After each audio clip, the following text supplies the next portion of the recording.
Are you searching for the best in online black radio? Then go to blacktalkradionetwork.com, helping you filter through the noise. Real talk, black talk.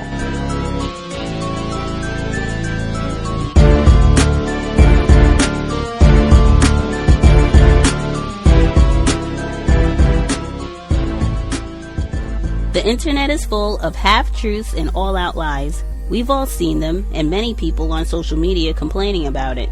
Here's your chance to show and prove. WorldAfropedia.com is a black-owned and operated encyclopedia. There are several thousand articles, but we need help. We can't uncover all the truth ourselves. So please, join us and become a writer, editor, or blogger for WorldAfropedia.com today. Every little bit counts. We owe it to the future generations to put the truth out there. Visit WorldAfropedia.com, the African-centered encyclopedia, a global database of African knowledge for the purpose of bringing about global African wisdom and understanding. WorldAfropedia.com.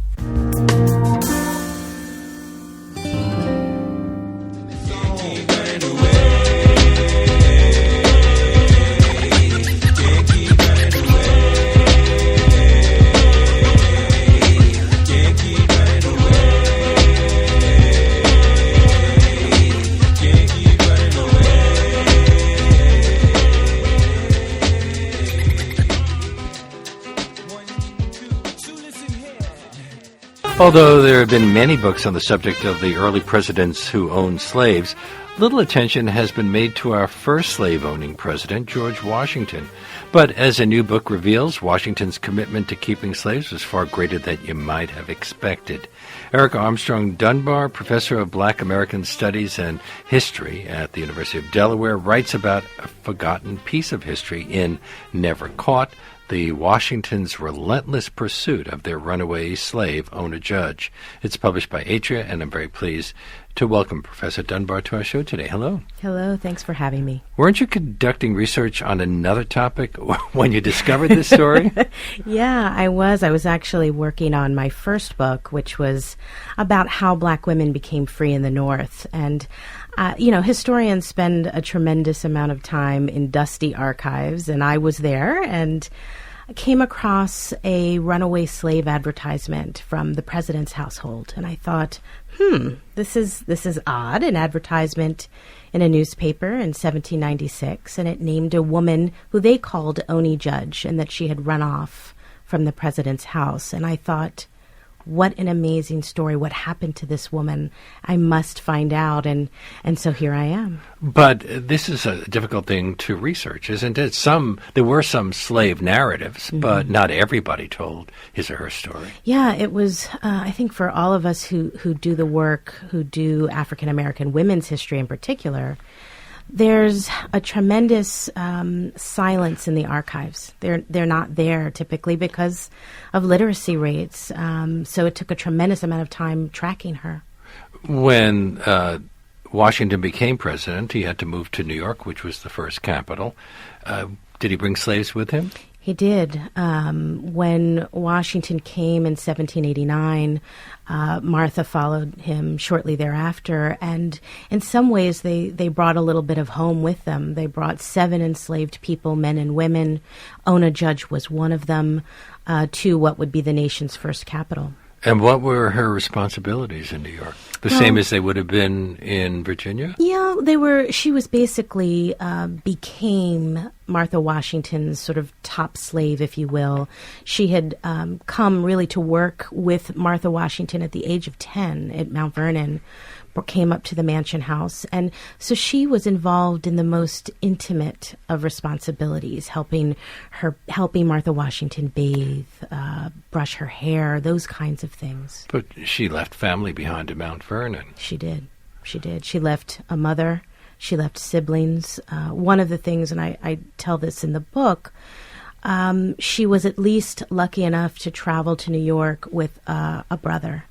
And I'm certain that would have made her mother, Betty, feel a little bit better. As the first president and first lady, the Washingtons were precedent setters, in effect. How did that affect their slaves? Yeah, I think that what we see through Washington as a slave owner and as the first president. He's in this unique position where he's kind of walking the line. We clearly know from Washington biographers that he struggles with his sort of changing interpretation or feelings about slavery, but he was a Virginian. And the laws that he enacted and that he enforced were laws that did protect slavery. He did flirt with the idea of freeing slaves. He did. He wrote about his sort of level of discomfort. He says at one point he wants to get quit of his Negroes, is what he writes. On the other hand, he didn't want them to just leave. How did the New Yorkers view slavery at the time? How did they compare with Washington's home in Virginia? Yeah, it wasn't actually all that odd for anyone to own slaves. So Washington bringing in 7 enslaved people, that was not unique or different. There were over 20,000 enslaved men and women in New York at that time period. What about free blacks? Much smaller, so we're looking in the 3,000, 4,000 range. But what you see happening in New York is very different from what's going on in a place like Philadelphia, where freedom is really taking root. Because of its Quaker roots. But New York did have the Manumission Society. What was that? They did, and New York and other states throughout New England and the Mid-Atlantic had societies that were interested in helping free blacks, that were interested in monitoring the system of slavery and sort of fiddling with the idea of what do we do with newly free people. So is that where Ona Judge heard about the idea of becoming free? You know, I think Ona knew about running away and freedom way before she arrived in New York. There were many who had run off from George Washington from Mount Vernon before she went north. So this idea of escape and freedom was something that she was well accustomed to. She'd heard it much. And then frequently. Philadelphia became the capital of the country, and there was a much stronger anti-slavery feeling there. Mm-hmm. In fact, even laws enacted? Yeah, there was. By the time that Ona arrives in Philadelphia, the majority of black people living in that city were free. So she was in the minority as an enslaved person. The law of 1780 in Pennsylvania said that you could only hold a person in bondage up to their 28th birthday. So by the time she arrives, there are very few enslaved people. And I argue this in the book, she sees freedom, she feels freedom, she smells it, she knows it in a way that she never has before. There's a free African society in Philadelphia. And was she interacting with free blacks? Well, certainly the Washingtons would not have wanted her to be mingling with free blacks frequently. So there was a close eye kept to her, but it was almost impossible for her not to walk down the streets and mingle with free black entrepreneurs. It was impossible. So slaves, you couldn't hold a slave past the age of 27, but that wouldn't have applied to the Washingtons because he was president? Well, the law was actually a little different for people who were non-residents. And the law said that if you were a non-resident and you came to Philadelphia and you brought your enslaved men and women with you, you could only keep them there in the state for a period of 6 months. And if they stayed there longer than 6 months, they were entitled to their freedom.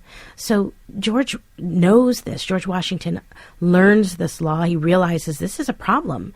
And so he and his secretary Tobias Lear and Martha Washington it's written very clearly from George's hand, they make the decision to rotate their slaves in and out of Philadelphia every 6 months. How did the marrying of Martha Washington's granddaughter Eliza affect Ona Judge? Yeah, so she finds out. Ona discovers that Eliza Law, Martha's granddaughter, was to be married, and she was going to marry. And really, Martha Washington wanted to care for her granddaughter as best she could, and she had made the decision to give Ona away to her granddaughter. And at this moment, Ona Judge, after 7 years of living in the North and now realizing that she will not return to Virginia, to Mount Vernon, she makes the decision to leave. But this is despite the fact that George Washington signed the Fugitive Slave Act around this time. Yeah, it's ironic that he signs this law in 1793, which gives federal weight to reclaiming your slave across state lines. And so 3 years later, a 22-year-old black woman made the decision to resist the president, and she ran off. She must have had people help her. She says she does. Fortunately, she leaves behind 2 interviews at the end of her life. And she's very careful about not offering names because that was a federal crime to assist or help a runaway. She does give us one name. She gives us the name of the ship captain who helped ferry her to freedom. Richard Allen? No, not Richard Allen. He was someone who did help her in Philadelphia, but his name was John Bowles. And she says, I only tell his name because he's dead. So he's beyond punishment. She goes to Portsmouth, New Hampshire. She does. But does that mean her being in an area that's a lot more welcoming, that she is free of the constraints of the Fugitive Slave Act? Yeah, no. I mean, the answer to that, the quick answer is no. I thought long and hard about the title of the book, and I never wanted to use the word free or freedom in it because Ona Judge was never free. She was simply never caught. She was a runaway slave. She was a fugitive, and so for the entirety of her life, for more than half a century, she would spend time looking over her shoulder because she was a fugitive. And she was caught.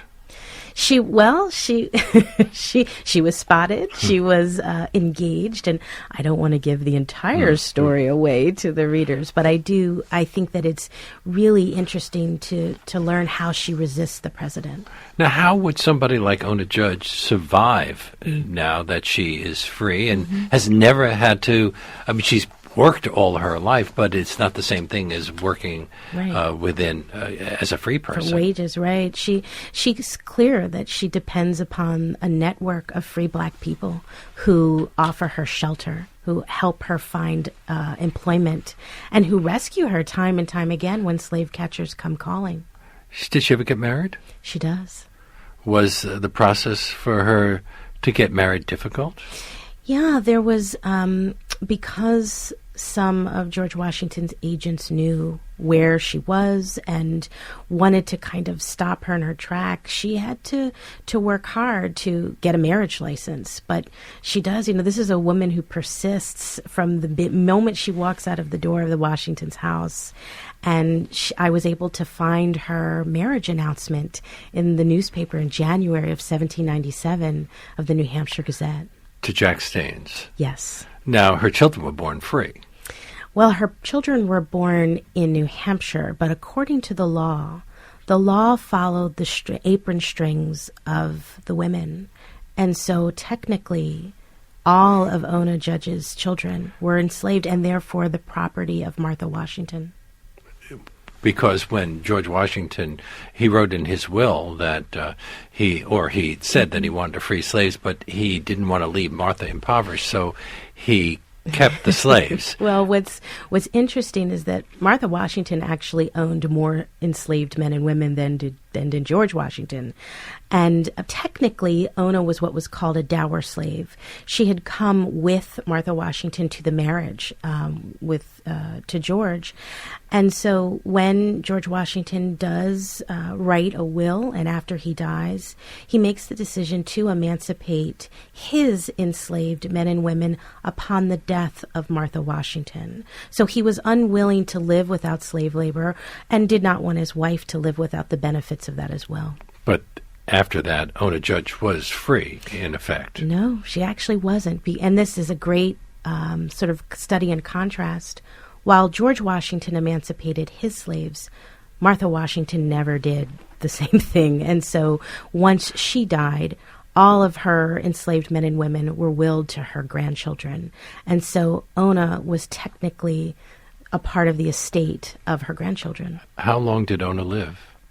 She lived, after she ran away from the Washingtons, she lived for more than half a century. She outlived everyone. She outlived George Washington, Martha Washington. But not up to the Emancipation Proclamation. She did not. Ona dies in 1848, but not before leaving, as I said before, two really important interviews with abolitionist newspapers. So she actually lives to see the beginnings of the real kind of strength and rise of an abolitionist movement. Was her story an inspiration to other people? I think it was, and I think that's part of the reason why it appears in the Granite Freeman in 1845, a newspaper in New Hampshire, and then in the most well-known abolitionist newspaper, The Liberator. And her story appears on New Year's Day, and it's an amazing account of who she was and her her nerve, her grit, her determination. Would she have been known to people like Frederick Douglass?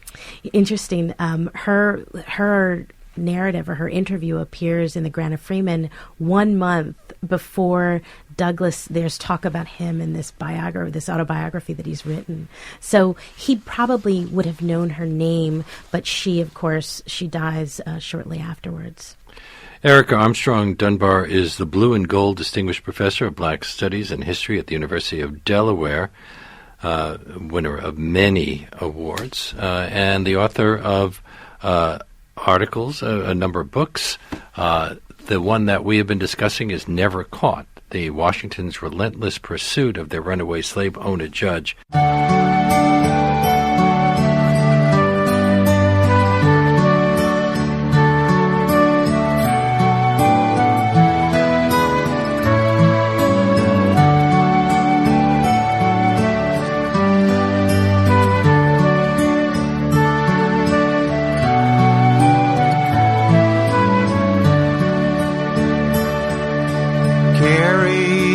Back to old Virginia, there's where the cotton and the corn and taters grow.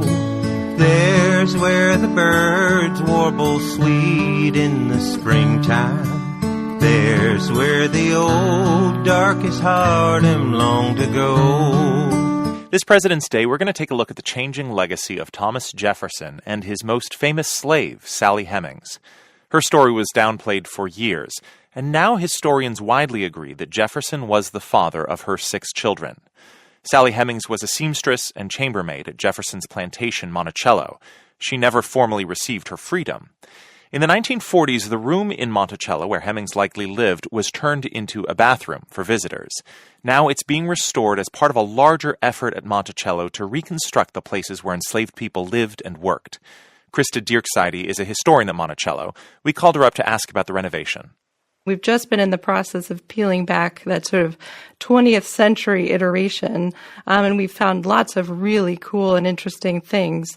We found a fireplace, so if you can imagine that this may have been Sally Hemings' fireplace, where she and her children would have warmed themselves in the evenings. We found the original brick floor. We found the original walls and even traces of some shelves. So slowly, in peeling back what used to be a restroom, we're discovering a life in this space that we think was Sally Hemings. And as you uncover the physical remnants of this life, what do you hope to add that will let visitors better understand the contours of the life this woman lived? Well, Sally Hemings has been hugely important in the American imagination for over 200 years, but mostly she's seen through Jefferson. And I think we wanted to, for the first time, devote a space that's just about her, that's seeing her as a person, as a mother, as a sister, as a daughter. We want to include her 4 children in this space. And although we talk about her, we don't have a space that's just about her. And I think that's what we want this room to be. I understand Sally Hemings was not even acknowledged at Monticello until the early 1990s. Why was her story excluded for so long?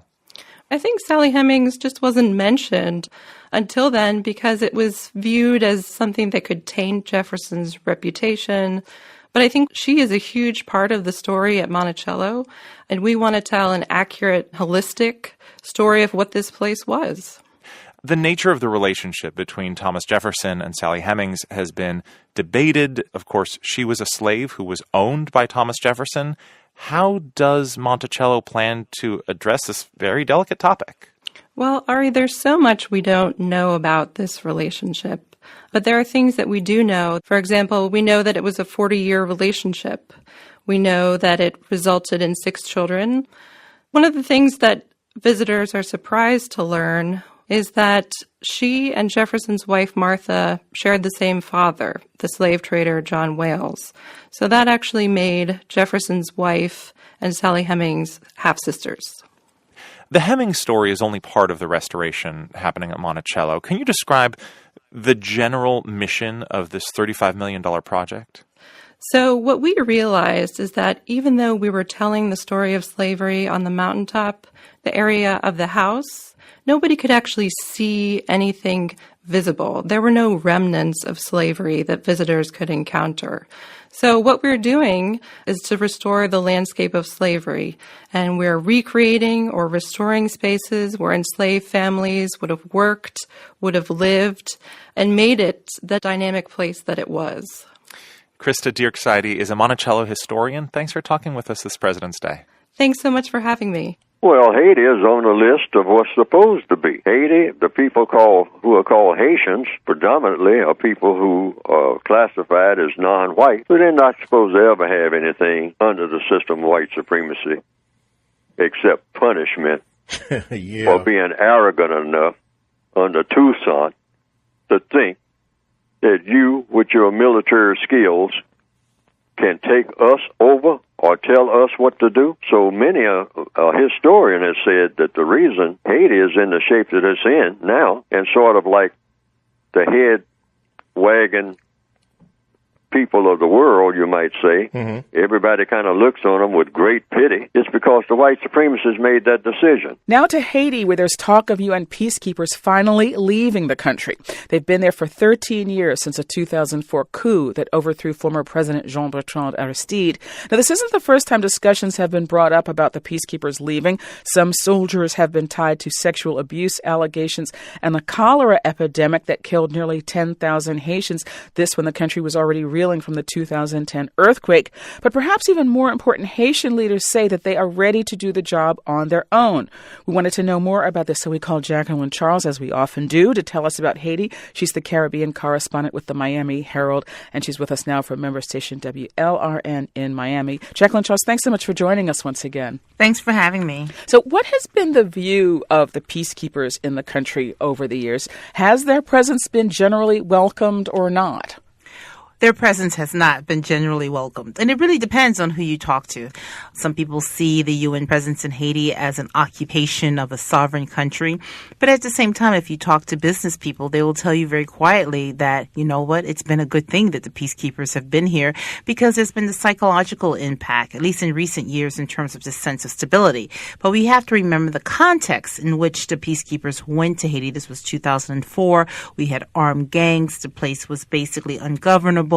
And they brought in security. And so we are now 13 years later, and the question is, does Haiti still need a United Nations force in the country? Who is initiating these discussions about the peacekeepers leaving? Is it the Haitian government or is it the United Nations? And what makes this different? I take it from your reporting that you think this is different this time. It is different this time. I mean, this is the United Nations and the member states. I mean, we have to remember there are a lot of crises around the world. They need money. This operation in Haiti is $346 million a year. And over the last couple of years, every time there's been an attempt to discuss leaving or an attempt to leave, something has happened. So here we are today, just a couple of weeks into the inauguration of a new president.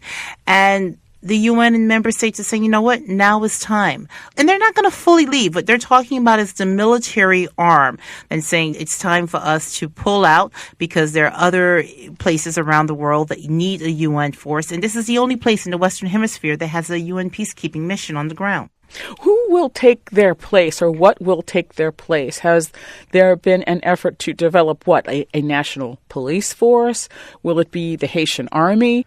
And that is where the real debate and the sticking point is. I mean, the United States and the United Nations, as well as Canada, they have invested billions of dollars in Haiti's national police. The last time the UN left, which was in 1999, within a year or two of their departure, the Haitian National Police basically collapsed. So today they're saying, you know what, we don't want to go back here again. We've invested billions of dollars in strengthening this police force. They've proven that they can provide security, but we still need to continue to do this. But what's happening now is that there are others on the ground who want the UN's presence replaced with an army. Their argument is that the Haitian National Police just cannot do the job by itself, and that this is a sovereign country and we need an army. So what would you say is the general atmosphere? The general atmosphere is sort of a wait and see. People want change. They want to see an improvement in their lives. The country had 0.8% economic growth last year. Everything just grinded to a complete halt, and they're ready to just sort of move on. That's Jacqueline Charles. She's the Caribbean correspondent for the Miami Herald. She's reported on Haiti for years. She's speaking with us from member station WLRN in Miami. Jacqueline Charles, thanks so much for speaking with us. Thanks for having me. Let's elaborate on this. For number 9, they just said that when black people are brought to trial in this country, we want them tried in a court of law, not out on the street for some pig, but in a court of law by a jury of their peers as specified by the Constitution of the United States of America. Simple constitutional right to be tried by a jury of your peers. Today, the U.S. Supreme Court ruled in favor of a Texas death row inmate. Duane Buck was sentenced to death back in 1997, but today the justices said that sentence was tainted by racial prejudice because Buck's own lawyer brought on an expert witness who testified that he was more likely to be a danger in the future because he was black. NPR legal affairs correspondent Nina Totenberg reports. Duane Buck shot and killed his ex-girlfriend in front of her 3 children while she begged for her life, and he shot and killed the man he thought she was sleeping with. While the jury easily convicted Buck, it had trouble deciding whether to sentence him to death or life in prison. The jurors were out for 2 days, focusing apparently on the question of dangerousness. Under Texas law, a jury cannot sentence a defendant to death unless it unanimously concludes he poses a future danger. During the sentencing phase of the trial, Buck's own lawyer put on the witness stand psychologist Walter Quijano, who testified that statistically, Buck was more likely to commit violent crimes in the future because he is black. The prosecution then drove that point home during cross-examination. 3 years later, a death penalty case involving the same psychologist and similar testimony went to the Supreme Court. Texas conceded error in the case and found 6 more, including Buck's, in which psychologist Quijano had testified linking race to violence. The state attorney general pledged to allow sentencing appeals in all of those cases. It delivered on that promise in 5, but reneged in Buck's case after a new attorney general, now Governor Greg Abbott, took office. Buck still tried to appeal his sentence, but he lost. The Fifth Circuit Court of Appeals, based in Houston, refused to grant what's called a certificate of appeal. The Supreme Court has rebuked the Fifth more than once before over its refusal to grant these certificates in capital cases. And today, the justices, by a 6-2 vote, slapped the Circuit Court hard in the Buck case. Writing for the court majority, Chief Justice John Roberts said the Fifth Circuit was wrong in denying the certificate of appeal and wrong on the merits of the appeal as well.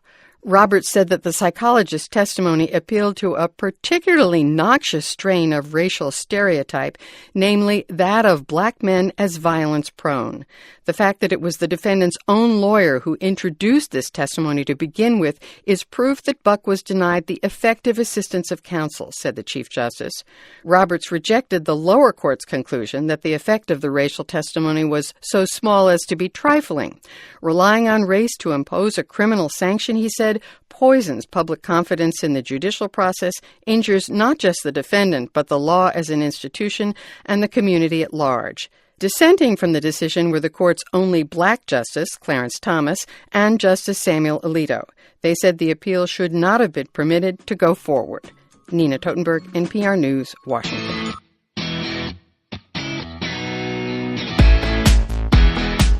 Seattle's a great place to visit because it has, I guess you could say, a little bit of everything, but I like to think of it as a lot of everything. The Seattle Office of Civil Rights says there's a growing trend of housing discrimination against people who identify as Muslim. The agency has also found that people of color are treated differently than white people when they try to rent a place to live.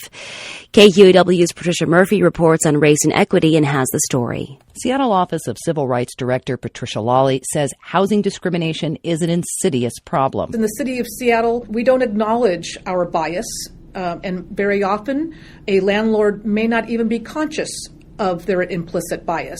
Lawley says her office does trainings to educate landlords about the law, but renters need to be aware as well. An African American family, for example, they might be told about the need for their credit history. They may be told that they have to do a criminal history background check. That's okay if every prospective renter gets the same treatment.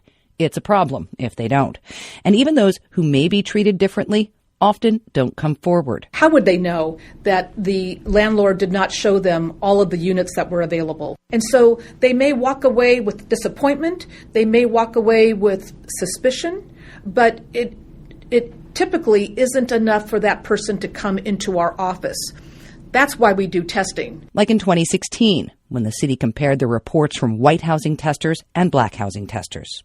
In over 60% of those cases, there is some evidence, and it may not be sufficient evidence in which to charge a case, but there is evidence that people are treating an African American differently than they're treating the white tester. And most recently, the office has seen an increase in housing and other discrimination against people who identify as Muslim. Jasmine Sami is with the Seattle chapter of the Center for American Islamic Relations. She thinks there's more discrimination toward Muslims than is being reported. In some cases, she says, the discrimination has gone on for years, but people are reluctant to come forward. We don't want trouble. We found a house. It's a good rent. You know what? If the manager is giving me a hard time because of my parking spot or if they're being mean to me, I just want to live. Let me go. Of the nearly 200 civil rights cases investigated by the city each year, more than 40% involve housing. Nearly all of them settle. In some cases, there's a monetary award to the victim. For a landlord, being investigated for discrimination can be an expensive problem. A complaint alone, even if it proves to be unfounded, you're looking at thousands of dollars in legal costs just to defend your good name. Sean Martin is with the Rental Housing Association of Washington. He says it's critical for rental property owners to be very clear about the law and adhere to it. You always want to put your best foot forward and just try to steer clear of any issues if possible. So, always being proactive and preventing any problems from coming up in the first place is definitely the best way to go. Martin says they work closely with the city to provide training for rental property owners. Patricia Lawley with the Office of Civil Rights says when landlords do get in trouble, often they're surprised, chagrined, and interested in what they can do to ensure that their application process is fair. It's a start, she says, but moving the needle on discrimination is a challenge that requires more than a legal framework to solve. We have laws, and we've had some of these laws on the books for many, many years, and yet discrimination continues in the most progressive city in America. Real change, she says, requires a better understanding about how racism is at work in Seattle. I'm Patricia Murphy, KUOW News. All I'm saying is that the horror genre is historical for excluding the African-American element. If you're a fan of sketch comedy, then you very likely know the name Jordan Peele. Along with his partner Keegan-Michael Key, he wrote and performed in the show Key and Peele that ran for 5 seasons on Comedy Central and earned both a Peabody Award and 2 Primetime Emmys for its hilarious and deeply pointed take on race and culture. And one thing you might have picked up if you watched the show is the way it sometimes mixed humor and horror. The sketch about the zombies who refused to eat black people comes to mind. So now Jordan Peele has taken that strategy with a new movie, Get Out, to a new level. He wrote, directed, and produced it. It's already being called a bombshell social critique, fearless, and a must-see after its debut at the Sundance Film Festival. It comes out on Friday. And Jordan Peele is with us now to tell us more about it. He's at our studios at NPR West. Jordan Peele, thank you so much for joining us. Thank you so much for having me. It's so great to be here. Well, I think I have to start with congratulations on everything. You've had a busy couple of months. You wrote and co-starred in the comedy Keanu with your friend Keegan-Michael Key. And I also hear, if I may say, you're expecting your first child. Is that true? Well, congratulations on all of that. Thank you. It's absolutely terrifying and wonderful at the same time. Even more terrifying than making this movie? Oh, absolutely. As a horror fan, it's like kids are scary. Like I'm already dreading waking up in the middle of the night to see a child standing in the doorway or something. Daddy. I don't know. Well, as a parent myself, you're right.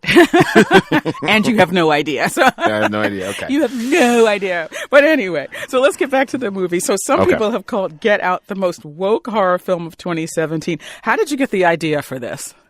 2017, this is the only woke horror movie of all time, save for Night of the Living Dead. But that's just it. I felt like race has not been dealt with in, my favorite genre, which is horror. Every other human horror has its sort of classic horror movie to go along with it. So I kind of wanted to fill the gap in that piece of the genre conversation. The opening scene starts with something very disturbing. It's a black man walking alone in a leafy green suburb, attacked out of nowhere. You don't know who attacked him at that point, but it's echoes of, if I may say Trayvon Martin, for example. I wondered if that what you had in mind? Obviously, the tone of this movie was a big question mark, and we had to get it right because it is dealing with subject matter that hits home to a lot of people. But I wanted to represent the fact that what many people may not understand is the fear that a black man has walking in a white suburb at night. It is real. And I wanted to put the audience in that position so they could see it and feel it. And then you take it to another level. At the core of the story is Chris, who is black, goes home with his white girlfriend, Rose, to meet her family. And they're very polite and seemingly liberal. And they like to make a point of telling him how much they love President Obama, for example. But there's just something that is just off. But that anybody who's been in an interracial relationship, I think, can relate to that kind of feeling out like, okay, what's going on? And do you want to talk a little bit more about that? I took a lot of cues from Guess Who's Coming to Dinner. The first act of the film kind of resembles that movie. And one of the reasons that movie, I think, was so successful and important was because, aside from being a racial commentary, anybody can relate to the fear of meeting your potential future in-laws for the first time. It's a very scary thing, and you want to present yourself right. But when you add race to that equation, there is this fear. If they don't know that I'm black, for example, I don't want to see them realize, oh, this is not what I had expected. So in this movie, the parents are very welcoming. They don't skip a beat. They don't care about the color of his skin, which to me was like almost creepier. Because of what we know this world to be. But then the film at some point takes this kind of sharp U-turn where it goes into another fear, or shall I call it resentment, that many African Americans have, that they feel that white America doesn't just want to enjoy the talents that black people have. They want to be black people without actually having to pay the social price. Yeah, I think you're really talking about the party sequence. Chris arrives at this party, which is populated with Rose's grandfather's friends, all of whom are white. Everybody wants to connect with him. Everybody wants to say, hey, I know Tiger Woods, or feel his muscles. It's all a form of the very true cliche of, can I touch your hair? Does any of this come from your own life experience? My wife, Chelsea Peretti, is, of course, white. And I did write this movie before I met her. Without taking it that literal, this is about the African-American experience. It's about the feelings of being an outsider, of being the other that we confront, and also the presumptions that I make as a black man about others. Well, obviously, I'm dying to know how it went when you met your wife's parents for the first time. Clearly, you survived the experience. They didn't. Yeah, they're cool. But they're cool. So. They're pretty cultured people. None of their friends felt up your muscles. I don't have muscles, so that's probably why. But my in-laws are amazing people, very intelligent, very warm, very empathetic. I think one of the big problems with how we talk about race, though, is us versus them. They're racist. I'm not. This movie is not about this idea that white people are racist and no one else is, or that white people are villains. We all have issues to deal with in regards to race internally. It's part of being a human being, unfortunately, is the urge to prejudge people. So I think the only way we can really approach this is to say, look, this is a human trait. And it's how we as individuals choose to deal with our own internal racism and face it. That's our only way out. Jordan Peele, thanks so much for talking to us. Thank you so much. She's in critical condition. Getting the best medical care money can buy. I looked into some of your mishaps over the past 5 years. And what you find, that $4 million a year I bring in? File an incident report by the end of the day. Don't you hold your breath, Black Ivy. Oh, I get it. So you think because I grew up in a wealthy family, attended Ivy League schools, and married well, that I'm not down, not black? My ability to survive and my intellect are both very black, Mr. Diamond. My point is simple. I don't answer to you, and I never will. My point is simple as well. You do as I asked you. Earlier this month, we told you about The Quad. It's BET's latest scripted offering set at a fictional, historically black university, Georgia A&M. We spoke with the star of this series, the celebrated Broadway and movie actress Anika Noni Rose, herself a graduate of an HBCU. And she told us the series was meant to showcase both the glories and the challenges of the HBCU experience. But since then, the longtime leader of a real HBCU, Hampton University President William Harvey, has published a scathing open letter about the show, and he called upon the show to change its tone and for other graduates of HBCUs to speak out. Because we highlighted the program earlier, we thought it fair to reach out to President Harvey to hear more about his concerns, and he's with us now from Hampton's radio station, WHOV. President Harvey, thanks so much for speaking with us. You're very welcome. So in your letter, you cite many objections that you have about the show. The fact that there's only one scene actually taking place in a classroom in the premiere segment, for example. The fact that the band director thinks he runs the college. You say in your letter it depicts a place where faculty, students, and administrators are driven by sex, alcohol, marijuana, low self-esteem, parties, and a preoccupation with music. So it's a long list. But if you could sum it up, what is the thing that pushed your buttons most, that pushed you to write that letter? Well, actually, you said it in your opening. To me, it is an incredibly disparaging depiction of HBCUs. It's largely devoid of academics, yet it salaciously includes scenes about the president having sex with a student, an insubordinate band director. And I will say to you that if my band director told me what that band director indicated, he'd been fired before he left my office. And I suspect that that would have happened in most instances. I mentioned earlier we spoke with the star of the program, Anika Noni Rose, who plays the university's president. You know, she is also a graduate of an HBCU, and we asked her how her experience may have informed the role. You know, her argument is to the question of balance, that it's important to address some of the things that are addressed in this series, like bullying or hazing and things of that sort. I'll just play a clip from our conversation earlier. I think it's really important when we talk about showcasing a particular piece of culture that we don't dip it in sugar.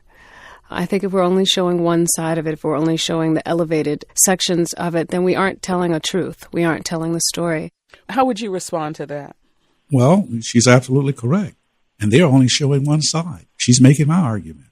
She's showing only the salacious side. So why not show both sides?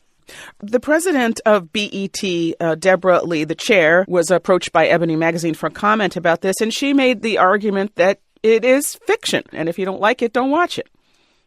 Well, you know, you're right. But despite the fact that it's fictional, it's real life. So even though it's fictional, why not show a balance? That's William Harvey. He's the president of Hampton University, an historically black university in Virginia. He wrote a letter to BET citing his objections to their new scripted series, The Quad. We spoke to him from WHOV at Hampton University. President Harvey, thanks so much for speaking with us. You're very welcome, and look forward to speaking with you again. We move into Mississippi, and you know how that's spelled. M-I, crooked letter I, crooked letter I, humpback I. When you were a kid, how did you learn how to spell Mississippi? Was it like this? M-I, crooked letter I, crooked letter I, humpback I. Yep, that's how we learned how to spell Mississippi. Because it was a crooked letter. It wasn't straight. It was crooked.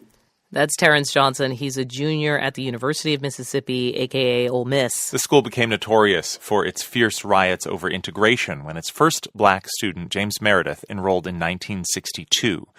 African Americans now make up nearly 13% of the student body there, and Terrence Johnson is among them.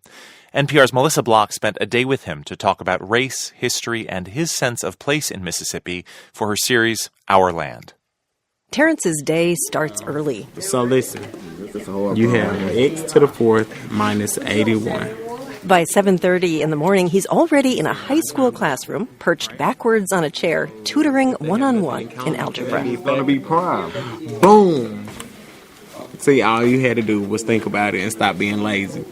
Terrence tutors as part of his work-study program, but he also likes that he's helping to catch vulnerable high school kids, helping them fight to believe in themselves. I was right.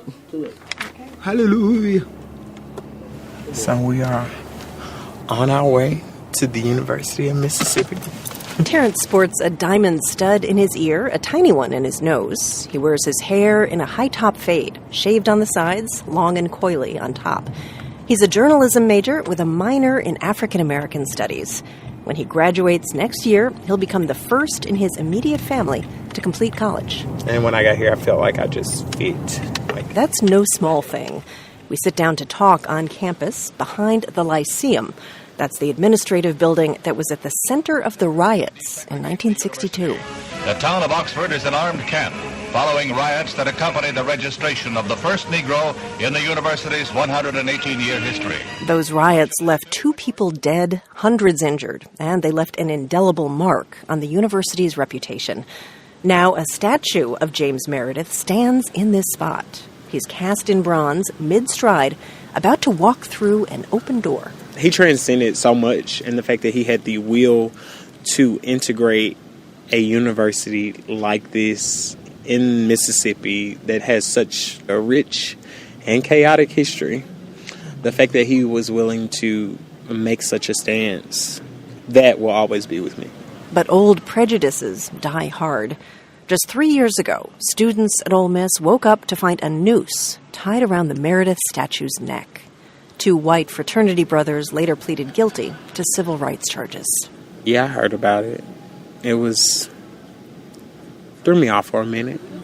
Terrence was a high school senior at the time, about to enroll at the university. Because I was just like, it's 2000 and what? What year is it again? So the fact that they even had the audacity to disrespect this monument will always baffle me. It will always baffle me. Did it make you think, maybe I don't want to go to University of Mississippi? For a moment. I didn't feel like it was going to, at the end of the day, derail me from what I wanted to do. And that determination has taken Terrence far. He comes from the tiny town of Sugarlock, out in the countryside. I grew up in a single-wide trailer, 3 bedrooms, 2 baths, living room, partial dining room, and a kitchen, and it is a palace. And I love every inch of it. Why is it a palace to you? Because it's safety, it's a haven, it is relaxation, it's blessings, it's good music on Sunday and Saturday mornings, it's good fried chicken on Tuesday nights. It is a palace, a true palace. Terrence's mom works as a phlebotomist. His dad is a welder. His parents would always stress to him, you gotta go be great. I knew Sugarlock was small, but no one ever made me feel small, When Terrence graduated from the prestigious Mississippi School for Mathematics and Science, a high school for gifted students, he saw his father cry for the first time ever. It meant the world to him, Terrence tells me. Now in college, his schedule is packed. He sings in several choirs, he mentors, tutors, writes a newspaper column. He's active in the LGBT community and in black student groups. Terrence says on campus, students often still subdivide by race, like in the dining hall. You will walk in at the very front, nothing but black people. Always, every single solitary day. And at the back, nothing but white people. Every single solitary day. It was just last year that the university dropped the tradition of playing Dixie at football games, when some students would shout, "And the South shall rise again." Also last year, the university added a plaque to a Confederate monument, which stands not far from the James Meredith statue. That plaque now includes references to slavery and the university's divisive past. I walk with Terrence Johnson inside an archway in front of the James Meredith statue, and he reads from a quotation that's etched on the wall. Meredith wrote this in his memoir in 1966. Always, without fail, regardless of the number of times I enter Mississippi, it creates within me feelings that are felt at no other time. Joy, hope, love. But it's telling that that quotation has been sanitized, whitewashed, if you will. What's not on the wall is the part where Meredith described the sadness he also felt in Mississippi. Sadness, he wrote, because I am immediately aware of the special subhuman role that I must play because I am a Negro. For Terrence Johnson, that ambivalence still rings true in his home state. You have a love-hate relationship with it.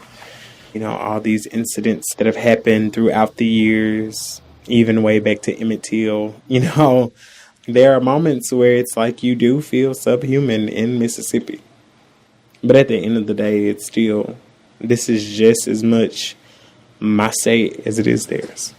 Before we leave, Terrence reads the final words of that James Meredith quotation. I have always felt that Mississippi belonged to me, and one must love what is his. James H. Meredith, 1966. What do you think about that? I feel the exact same way. Yep. Because I come from Mississippi. I am very protective of it. It made me everything that I am and everything that I will ever be. And I've always been proud of the fact that I was from Mississippi. Mississippi doesn't feel like anywhere else. It's beautiful. It's engulfing. Sometimes it's enraging. But it's still beautiful. Melissa Block, NPR News, Oxford, Mississippi. Canada. We should move to Canada. So, you know, I didn't really think leading up to this Black History Month that I would be spending a whole lot of time talking about a white woman who's an elected official using the N-word against us and then trying to explain that she should continue to oversee children's education. Of course, that's exactly what's been going on for months now with Nancy Elgee, a trustee within the York Region District School Board, or shall I finally say, a former trustee.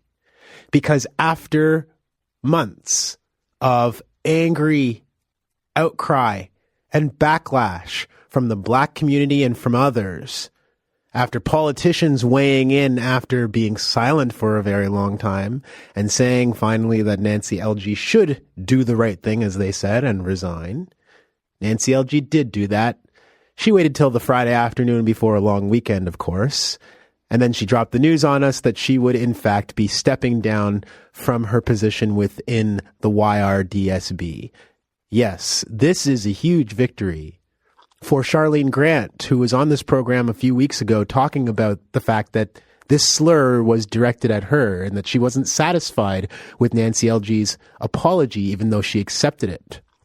I had it on Charlene and her husband Garth, and they were very adamant that Nancy Elgee take responsibility for what she did. And that's finally come to pass. But before we close this chapter, I want to say a couple of things about what I've learned. The first thing that I want to say is that it should never have come to this. And it's such a shame that people had to spend their time and energy trying to hold Nancy Elgee to account for something that was obviously so damaging and hurtful to our community. That's the first thing. The second thing is related, though, because I watched the way that people talked about this issue while it was going on, and I noticed a very clear difference. What I noticed was that there seemed to be two camps of people. One camp of people really wanted to focus a whole lot on the reasons and excuses that Nancy Elgee was giving for why she ever uttered this word at a Black woman at a public meeting. And people were really interested in debating that. So Nancy Elgee said, you know, I had a head injury back last year, and my head injury makes me mix up my words. So when I said the N-word to this woman, I was just confusing my words because of a head injury. Well, of course, that's nonsense, but it was the kind of nonsense that I heard being debated over and over again. And a lot of people, whether they agreed with that explanation or not, really focused a lot of their attention talking about that. But then I found that there were others who were upset more by lies, not just by the horrendous nature of this comment that LG made, but by the lies that followed it. The Toronto Star went to Nancy LG's home after it was reported she had done this and asked her point blank, did you use this racial slur? And Nancy LG's response was, that accusation has no merit. It's interesting how she ended up apologizing for something that she originally said had no merit. But it was that lie, that deception, that attempt to not take responsibility that got me and so many other people, particularly black people, so upset. And the lies continued. The lies just went on and on. I was at the board meeting that they had on Monday, where myself and many other black folks who were in attendance were really, really giving it to the York Region District School Board and telling them how frustrated we were that they were not dealing with this, that they had not really been strongly calling on Nancy LG as a board to resign. Well, I had an interaction with one of the trustees of the YRDSB, whose name is Linda Aversa. She's a trustee for Vaughan Region. And after we had really spoken out against the board at that meeting, Linda Aversa came out to try and shake my hand after it was all over. You know, I had been speaking out very forcefully in this meeting. And she came out to shake my hand. And I refused. I said, I don't really need to shake your hand. I'm happy to speak with you, but I don't want to shake your hand. And Linda Aversa, the trustee for Vaughan, told me that I was being very rude to her. And when I replied that she has been incredibly rude to our community, she said, well, how is that? And I said, well, you've been watching one of your colleagues who called us this word for months, and you haven't said anything. You've been silent. And Linda Aversa's response to me was, I haven't been silent. It's the lies. It's coming to our faces as black people after we have to do so much work in the first place to hold you accountable, and then telling us to our faces, oh no, I wasn't silent. Whatever Linda Aversa did in her private time is none of my business.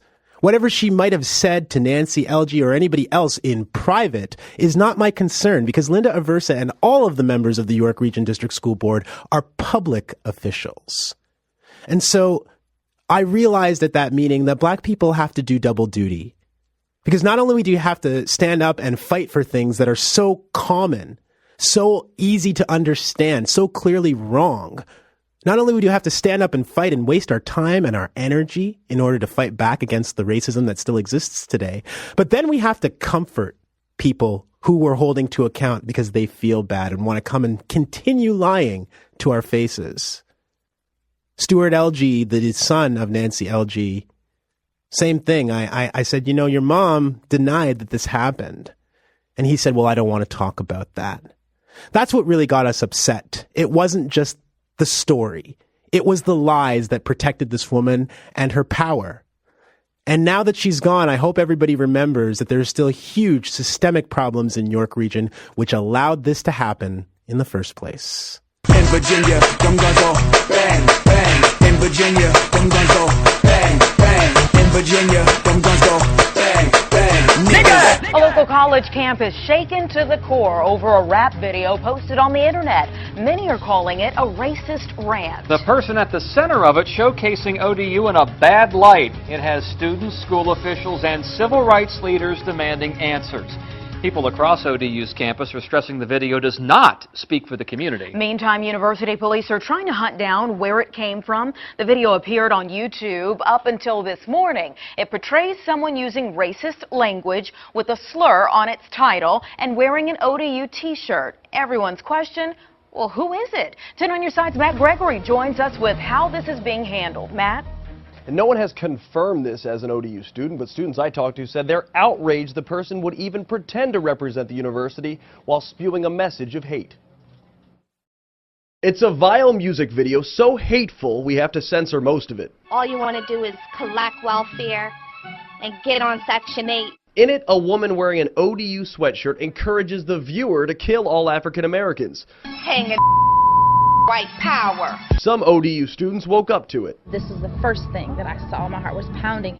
As the video goes on, the woman wears a President Trump mask and waves a gun, then puts a cigarette out on a Black Lives Matter sign. 3 minutes of hate speech that sent shockwaves across campus. Why did she feel that that was the way to say it, and representing ODU in that way? SGA President Rachel Edmonds says the message of dividing has been drowned out by the outrage from students. I didn't think that kind of hate actually existed in people. Campus leaders like Monte Taylor of ODU's NAACP says it didn't spark anger in him. And, people who have that much hatred in their heart, I feel bad for them. That's the theme seen across the student body. This is not something we tolerate. Hate is not something that our campus condones, tolerates, or endorses. According to a spokesperson for the university, ODU police have opened an investigation. No one has confirmed if the woman is an ODU student, and YouTube removed the video.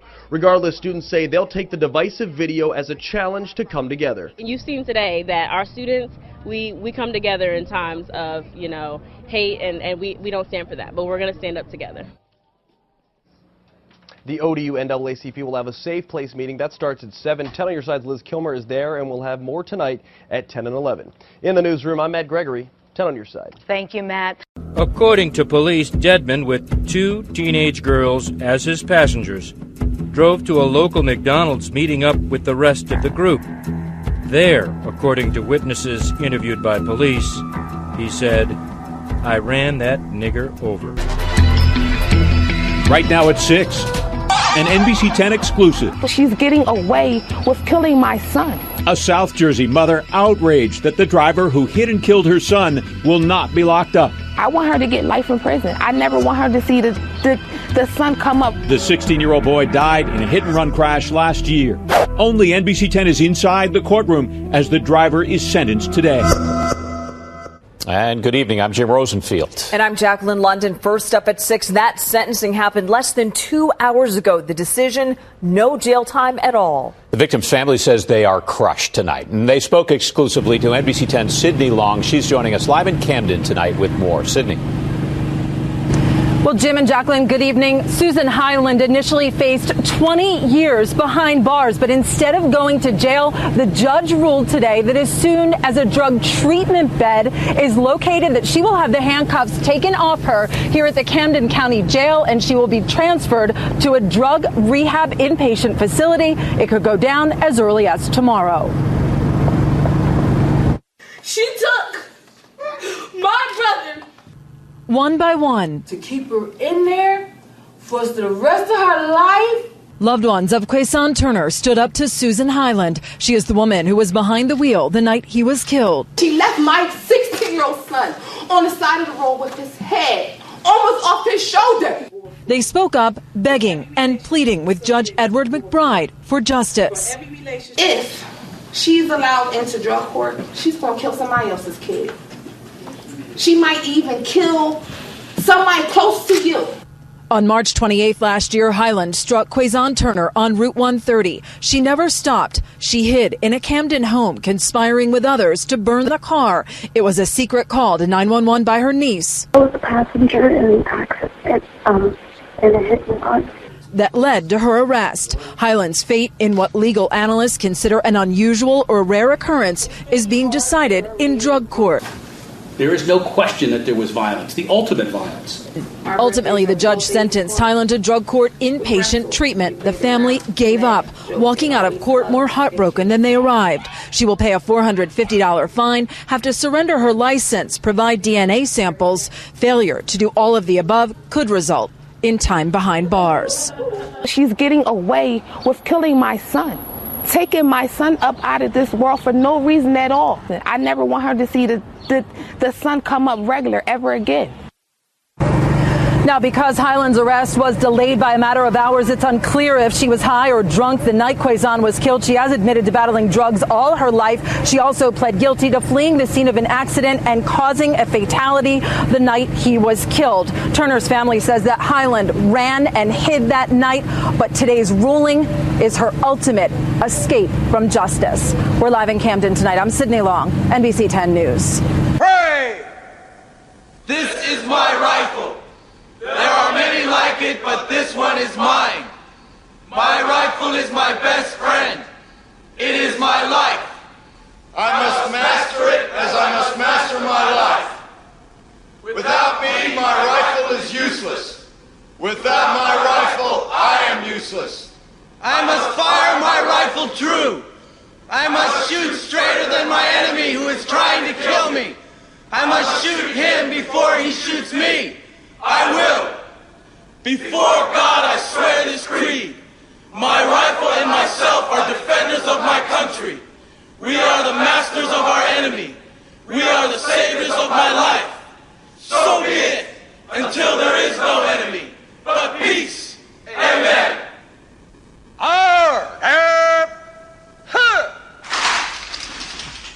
From the nation now. Last night, an Indian engineer was gunned down in a bar outside Kansas City. Police and the FBI are looking at whether or not it may be a hate crime. Kenneth Craig reports. Community members are bringing flowers to Austin's Bar and Grill in Olathe, Kansas. Wednesday night, police responded after a man opened fire in the packed bar. One witness says the gunman yelled, "Get out of my country," before the shooting. 32-year-old Srinava Kuchabotla was killed and 32-year-old Alok Modasani injured. Also hurt 24-year-old Ian Grillot, who tried to stop the shooter. Thought I heard 9 shots. Expected his magazine to be empty. So I got up and proceeded to chase him down, and I got behind him, and he turned around and fired around at me. Police caught up with the suspect, 51-year-old Adam Purinton, hours later and 70 miles away in Clinton, Missouri. 3 officers responded to the scene, and his demeanor was calm and just compliant. Purinton, who once served in the Navy, is charged with murder and attempted murder. The FBI is working with local police to determine if this was a hate crime. If this violent crime is determined to be bias motivated, we will continue to conduct the investigation jointly. The victim's family, living in India, is concerned that it was. Hate crime is normally, we have never heard this. I think probably after Trump, I think we are seeing this a couple of times now. Friends have started a GoFundMe page to help the family. Kenneth Craig, Channel 2 News. We do not know whether the killer of Reverend Pickney and 8 others knew all of this history. But he surely sensed the meaning of his violent act. It was an act that drew on a long history of bombs and arson and shots fired at churches. Not random, but as a means of control, a way to terrorize and oppress.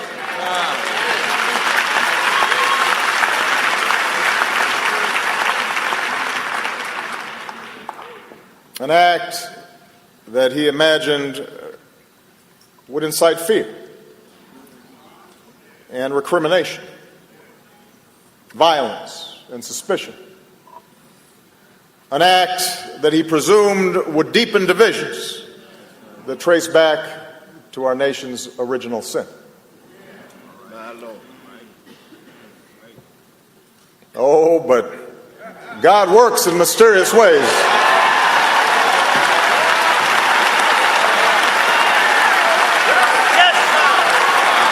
God has different ideas. All right, Stephanie, thank you very much. Right now, this time of day, Bible study underway on a Wednesday at several AME churches in the Lowcountry, and one of those churches is named in newly released court documents related to Dylann Roof's federal murder trial.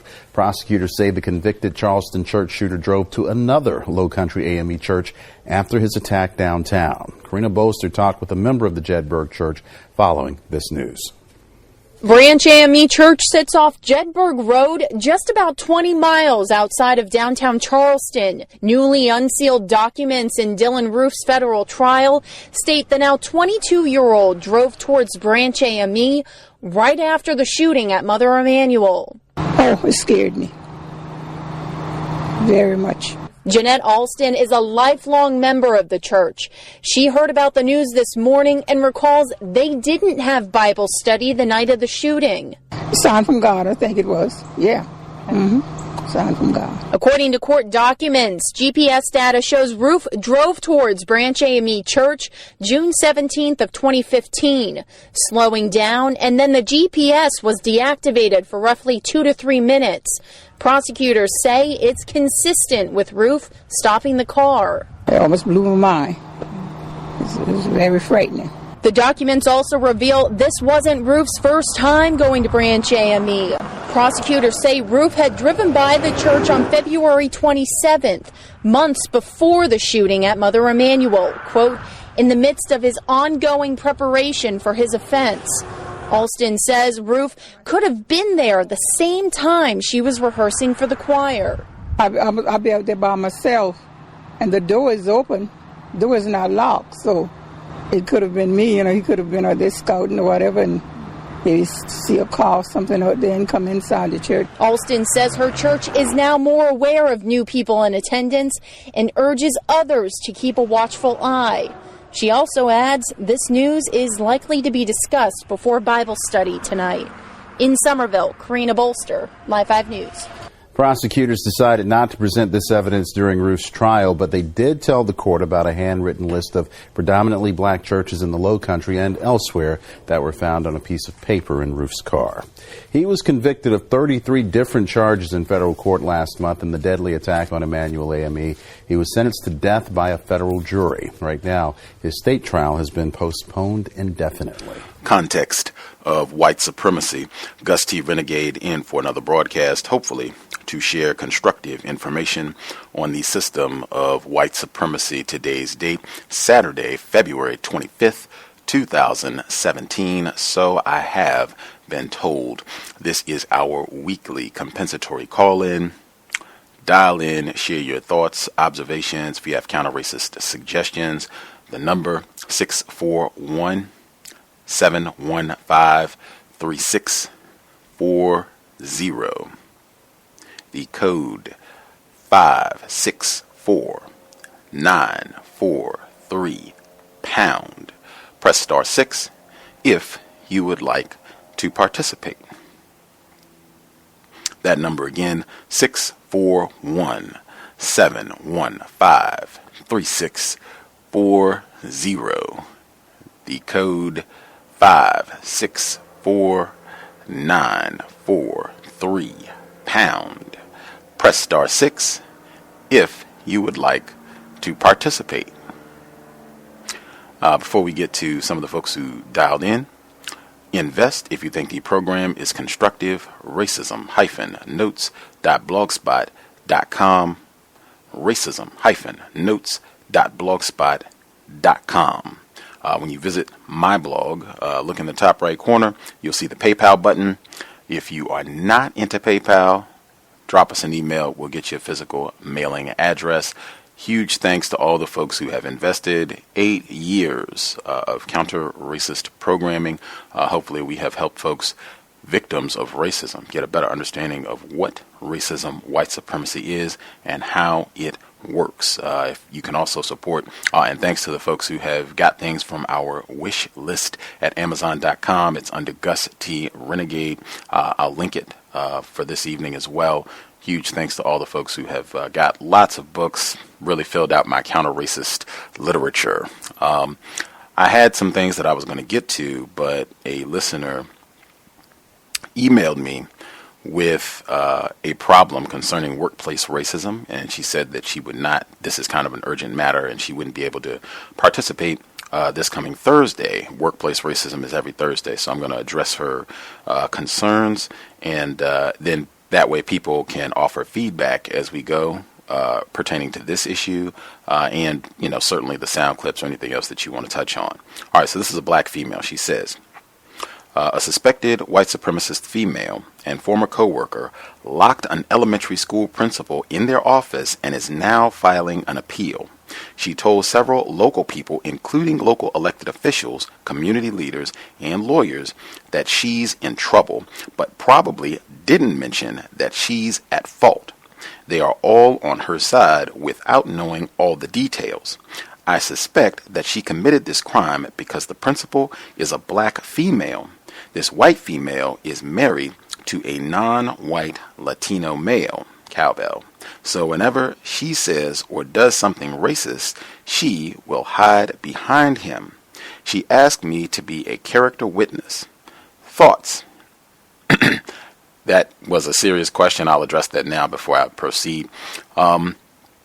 This is one of those, it would really be up to you. Like any sort of serious matter like this where you're putting your time and energy, this is going to be public. In terms of you have to go, I would think of this, you're talking to the whole world. I would think that, if there's going to be a trial transcript, that the whole world is going to hear what you have to say with your name, might have video footage, who knows. So that all is something serious to consider if you want to be involved at all. I can certainly understand the logic of folks who would say, hey, I don't want anything to do with this at all. No, thank you. I could also see people who take the position that, hey, it could be an opportunity to practice counter-racism. That's what you get this information for. I remember that's what Mr. Edward Williams, someone asked me about the counter-racism site, but I remember he said that to me some years ago, that you don't just get counter-racism, counter-racist logic and information just to sit around and squabble and argue with other victims of racism. You get that information to apply it. So you could say, hey, this is an opportunity for me to apply my understanding of counter-racism. And I'm going to be a character witness, and I'm going to do just what they tell me to do. I'm going to tell the truth. So whatever information that I have about this incident and this particular white female race soldier, I'm just going to speak to that truthfully. And tell her that, no problem. I'll be a character witness. I'll speak truthfully to, whatever they ask me pertaining to this situation, and do just that. And, I think some people might say, well, there could be consequences. White people, racist, they might retaliate and try to make things tough on you. Absolutely, they might do that. I do think it's important. A significant part of racism, white supremacy, is they do those sort of things to black people anyway. So that certainly is something to consider. Many black people have faced increased white terrorism as a result of their counter-racist efforts. So that's certainly something to consider. You just have to make your own judgment about what you're willing to do. Continuing with what she wrote in. A white female responded, either don't do it or be the witness and tell the truth. She'll be really angry, but you can just say you couldn't lie under oath. I responded, I don't care about her being angry. However, I'm concerned that she'll center herself as the victim and I'll be put on trial instead. That's certainly a legitimate concern also. A black friend texted, I got this message from one of my friends. If you testify, she will be exposed, but the only question is, does she have enough pull in the white community to harm you for future job opportunities or affect your current income? Weigh your benefits against the risk of her trying to get you back for exposing her. Sounds similar to what I thought. Okay, so she updated. So this is the abbreviated version of what she, I think, intends to say. I think, from my understanding, I think she is going to be a character witness, and she's just going to testify to the truth. Okay, so she writes in, I would like to submit public testimony to the character. Well, this is another one of those where the names are in it, but she did say, let me make sure that she did say that I could read this. Okay, yep, she said you can read this, okay. And that's what I said about trial. This is a trial, it's going to be public anyway, so, okay, the names are in it. All right, so I would like to submit public testimony on the character of Cynthia Gibson Perdomo, whom I've known for 8 years. On Tuesday, February 21st, she apologized to me for possibly seeming aloof because she was fighting an appeal. She said, I fucked up. She further stated that she locked a principal in. She said that she was getting everyone to write letters on her behalf as character witnesses. She mentioned the seriousness of the situation and how she stressed out because of it. She asked if I would be a character witness. I neither agreed nor denied because I knew that she wasn't telling the entire story. Again, I think she recruited further solicitation of support through emails and mentioned that everything needed to be into the co-superintendent by Thursday the 23rd. I didn't receive any of her emails because I blocked her the previous week. Going back a bit, I'd like to explain the reason behind me banning Cynthia from sending me emails. For several months, she continuously badgered me about going to the Women's March that happened in January. On several separate occasions, I said, nope, nah, no, etc. to her questioning if I was going. The 7th time she asked me and I said no, she replied with, come on, it's been over 100 years since women marched in Washington. I replied, what? That's not true, and I'm not going. She then purposely read aloud, women in Nigeria are going to march in solidarity with us. Her strategic mentioning of the black African country of Nigeria was her racist attempt to show me that since other black women are going to march, so should I. Just prior to the week of the 21st of February, she sent me an email inviting me to huddle up for the march. This was nothing more than her typically passive-aggressive microaggressions that I pretend to ignore but take note of. I fake ignorance or feign laughter so that her guard is lowered and she expresses how she truly feels, as opposed to projecting this anti-racist liberal crusader that she publicly pretends to be. As a result of her sending me this unwanted email, I then blocked her email address. I took note of 2 incidents on the day of February 21st. Prior to Cynthia's confession of guilt, she asked me, what year did the first Black Barbie come out? I flatly answered with a, I don't know. She responded with, you're black, of course you know. Her husband's grandson said, that's rude. She delightfully replied, I'm glad you know this. She then looked in my direction and said, I've said some really awfully racist things to you over the years. I replied with a sarcastic, right. Later that night, after she whined about how she was upset that there were consequences for her actions while we were watching television, she and I both said something almost simultaneously, but I was able to say it first. She then said, I don't censor what racists say, so I'm just reading, and she has it in quotes, so I'm just reading what she said. So, racist responded, bitch, I was going to say that. I laughed, thinking nothing of it, until she followed up with, oh, it felt really good to call you a bitch. I mockingly replied, I bet it really did. This exchange made me wonder about the race of the principal, because for some reason it felt as if she were using my presence as a proxy for someone else. I Googled and found out that Principal Teresa Bay is a first-year principal at Hyattsville Elementary School. She is also a black female. I'm certain that she's wanted to and has privately called this particular black female a bitch several times, but to actually have the courage to name-call a black female to her face in a seemingly non-joking manner was something that her cowardice wouldn't allow. Besides, I'm one of only 2 token black female friends that she claims to have, and I was the one available to name call at that moment. I've come to the conclusion that she only pretends we're friends because she thinks that her repeated sexual harassment will produce results. Sam, the other black female, and I are both heterosexual and have unambiguously rebuffed her advances. Cynthia has lied to me about hooking up with Sam, and she's probably told Sam that she's hooked up with me in an attempt to somehow persuade either Sam or I to get sexual with her. This won't be the last time she lies about a black female. Processing the information that I obtained from Cynthia's words and actions on the day of February the 21st allowed me to hypothesize the motivation of what could have led to her locking Principal Bay in.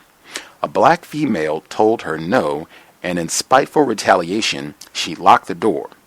For the past few days, I've gone back and forth if I should get involved with this appeals process, but then realized that she only wanted to use a black female against another black female, shielding her from the perceived entitlement that she thinks she has to say and do as she pleases because she doesn't respect black females.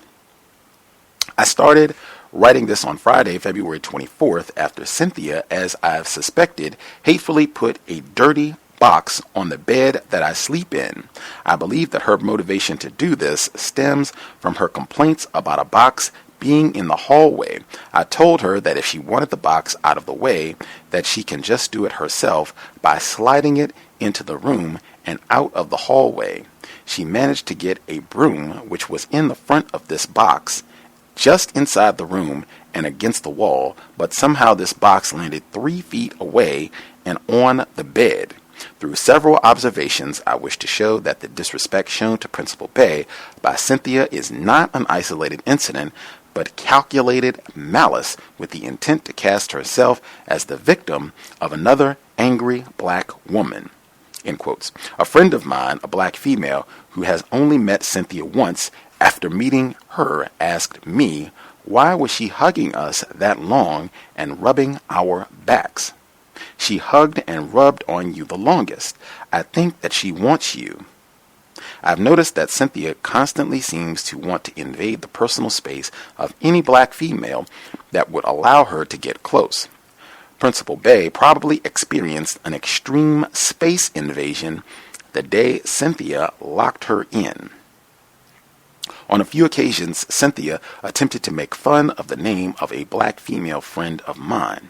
I knew that her making fun of my friend's name was a racially motivated act, as every time I've overheard her making fun of someone's name, they happen to be black, and she attempts to use a voice that she thinks mimics the voice of a black person. She also uses this voice when she refers to someone as a ghetto cow. By her speech pattern, I can, with a high level of confidence, determine the race of whomever she mentions in brief, fleeting, seemingly innocuous conversation. She looks like she hurts children. A friend of mine said this after viewing a picture of Cynthia.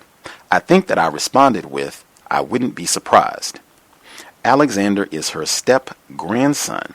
I am not his guardian, so I usually stay out of issues involving him since I'm just Grandpa and Mimi's friend. However, I have noticed that he has what can be described as a nasty attitude and smart mouth. He is only mirroring behavior habitually exhibited by Cynthia. This is the nature of Cynthia's character. She will try to deceive, harass, bully, and retaliate against anyone that tells her no, and then imply that she is the wronged party. Sometimes she even manages to produce tears. This is the person that the people attesting to her moral fiber have never seen. In fact, she has stated that her supporters have no clue about what happened between her and Principal Bay, yet they blindly believe her and enlist others in the Hyattsville community to participate in this letter-writing scheme. I've overheard her telling people that Principal Bay is the one that has a problem with her. She's also hinted at Principal Bay's alleged incompetency, as her decision probably had to come down from someone else. It's apparent that Cynthia has the problem with Principal Bay, the married black female authority figure that told her no. I am willing to answer any questions in relation to Cynthia Gibson Perdomo and her horrible character. Please reject her appeal and not allow her to continue to disrupt the learning process with her misconduct in order to seek attention. Thank you for your time and consideration. Well, I think she was submitting this for commentary and feedback. So I think at least at this point we are at she's going to proceed and be a character witness and just tell the truth about her experience with this white woman, Cynthia Perdomo. So I guess if she's seeking feedback for what she has written, her official statement, the only suggestion that I would give, wow, what a record. The importance of taking notes. It can be so important moving forward when you have documentation, dates, times, what people actually said, written record. It can be huge. The only thing I would say is that at times it reads as though this is like counter-racist documentation for like a cow's audience, as opposed to just straight facts.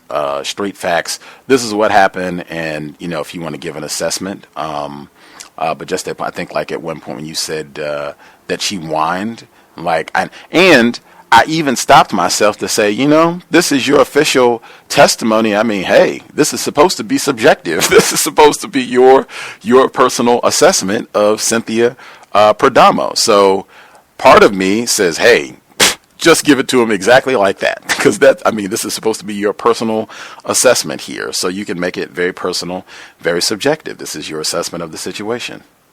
And then I did think, you could alter it just to make it, seem a bit more just reporting things as opposed to consistently giving, saying she whined. You could just say, well, she said this, where it's more just reporting the facts. But I mean, hey, this is your personal record. I think it might even be best to just leave it the way it is and just do it that way. This is your assessment of the situation, and allow that to be on the record.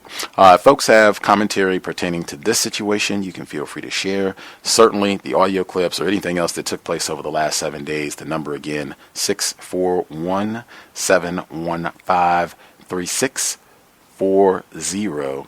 The code is 564943#.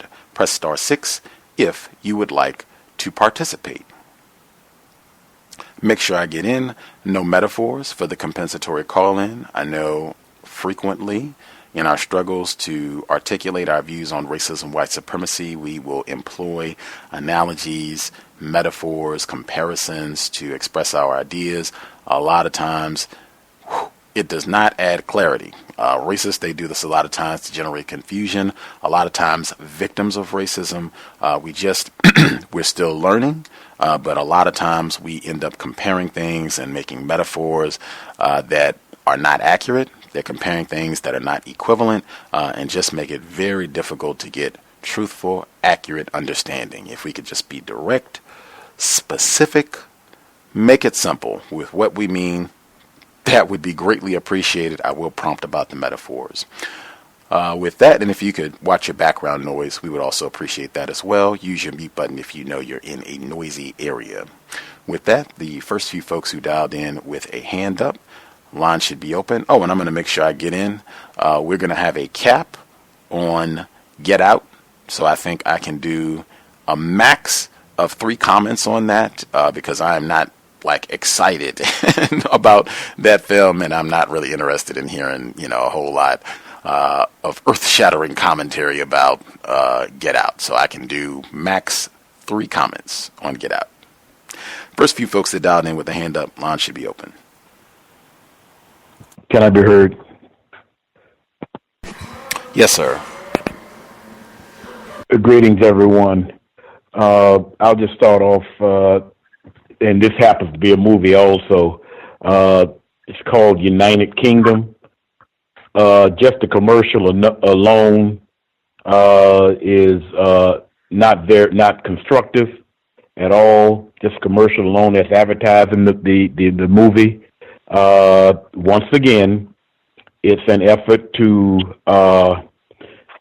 confuse non-white black people into thinking that all we have to do is have sex with white people and or become emotionally attached to them, and the problem will improve, and or the problem of racism would be removed or head in a constructive direction. Just nonsense, utter nonsense. Number 2, I also heard the story, heard the the person talking about her research. I believe it was her research on the quote unquote non-white black person who was a victim of racism, white supremacy. About 150-200 years ago, Miss Judge. I've heard that on the I think the satellite radio is what it's called. I would say Sally Hemings, Miss Judge, and millions of other non-white black people who are no longer alive. They will not rest in peace until we have found an answer to and destroyed the global system of racist white supremacy and replaced it with a system of justice. In turn, they would not be able to rest in peace. The movie Quad, I'll just say that based on what I heard, I believe he was the president of Hampton University. I basically agree with just about everything I heard him say. I myself have did research observing people who would have the subject matter of historical black colleges on television in a fictional way, and it doesn't seem like anything academically goes on at these places, at all. It's just partying, getting drunk, fighting amongst one another. I don't know if I mentioned your favorite subject, people activity of 8, having sex with one another in all different type of strange ways, and nothing academically hardly goes on at these places. It's just a disgrace. Last but not least, on a friend of mine's Facebook, he had some additional understanding that quote-unquote young white racists are no different than the older ones. I'll just read right quickly a letter that was written by I guess this white female was young enough to have sex with Dylann Roof, and Dylann Roof not to get in trouble for having sex with her because of the age of being, close together and also young. But nevertheless, it states here, let me get to it right quick.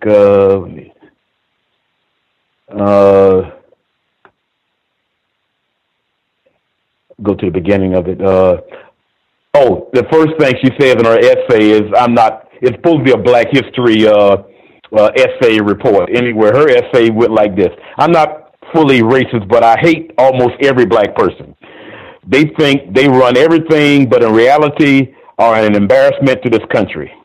The student goes on to justify slavery based on misconceptions about the Bible.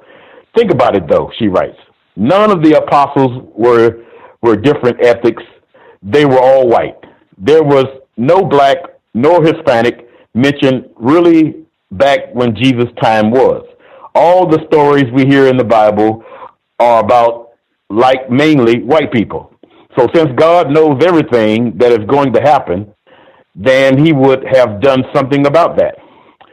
The student explains that she cannot support Dr. Martin Luther King Jr.'s message about equality because black people make her petrified to leave my house. But we are supposed to give them a month, right? The essay continues. When they cannot even wear pants that fit them, when they shoot cops for protecting people.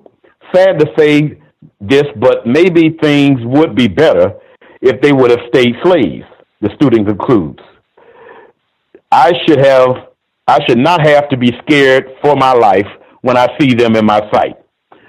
This is the thoughts of a white person who is primarily recent to the earth. So that's basically what I have to report, and thank you everybody for listening. May I be heard? Heard both of you. We'll get the caller 6102. Hello to everyone on the call. I wanted to touch on the first thing was the movie Get Out. which I was debating to go and see. And now, after hearing the audio clip and finding out that the black director is married to a white woman, I'm sure it's going to reflect in the movie. And it doesn't sound like it's probably going to be constructive. So that was that. The other clip I wanted to touch on was about Ona Judge. It was funny because earlier this month I came across an article about her in the New York Times, and it spoke about a black, she's a light-skinned woman, looks like, a non-white black author who is a professor at University of Delaware, and she's the head of the Black American Studies and History, and she wrote a book on her, a nonfiction book. It is entitled Never Caught, The Washington's Relentless Pursuit of Their Runaway Slave, Ona Judge. That was the person in the interview. Second time I heard of her. I'm sorry? That was the person in the interview. Yeah. Oh, that was her speaking? Oh, okay. It was an interesting article, and I'm probably going to purchase this book. What I found interesting is that she was, I did find out that she was enslaved. Her mother was enslaved, and the father was a white indentured servant. And as a child, she was brought into becoming Martha Washington's personal maid. Also, I thought was interesting is that when George Washington, before his death, in his will, he freed all of his 123 of his slaves, and of course excluded Ona Judge, which was one of 153 slaves held by his wife, Martha. Also, I thought was interesting is that when George Washington made the move to Philadelphia, that in Pennsylvania, the law required enslaved people to be set free after 6 months of residency in the state. And what he did to get around that was to every 6 months, he sent the slaves back down south, just as it was just before the time was going to expire. I guess this is her quote in the article, Dunbar, the author, stated that when it was safe, he emancipated his slaves. She said he dealt with it after his death. And you know what? That's what all the founders did with slavery. They kicked the can down the road. So again, I thought that was the first time. The second time I've heard of Ona Judge was on your show tonight. So it was interesting, and I just wanted to share that. Thanks. For sure. The female caller at 3637, did you have commentary as well? Yes, sir. Hello, everyone. I wanted to start off with Miss Judd also, that she was being hunted down all of her life, having to look over her shoulder, and the dangerous white woman that was actually the owner of the most slaves. I know it probably doesn't matter, but I mean, everybody owns slaves, all the racist white people, but the white woman just horribly dangerous, like it's always said on cows. And that is with her looking over her shoulder, and then going into the constant shifting of non-whites being where we are allowed to live. It goes on in America, like you might have to move every 3 to 5 years. And worldwide it goes on. They're always shifting people off of the continent. They're having to leave because of bad conditions that racist white supremacists have set up for them. And so they realize that we have to constantly be on the move, because if racist, they can't let us settle, and because we'll really start thinking about what's going on. because right now we are not thinking. The vast majority of us are not. And Sally, I want to talk about Sally Hemings. Miss Sally Hemings, you know, her room was turned into the toilets. I wanted to point that out. And now they're going to turn it into somewhere where people can go and see. But it was turned into toilets.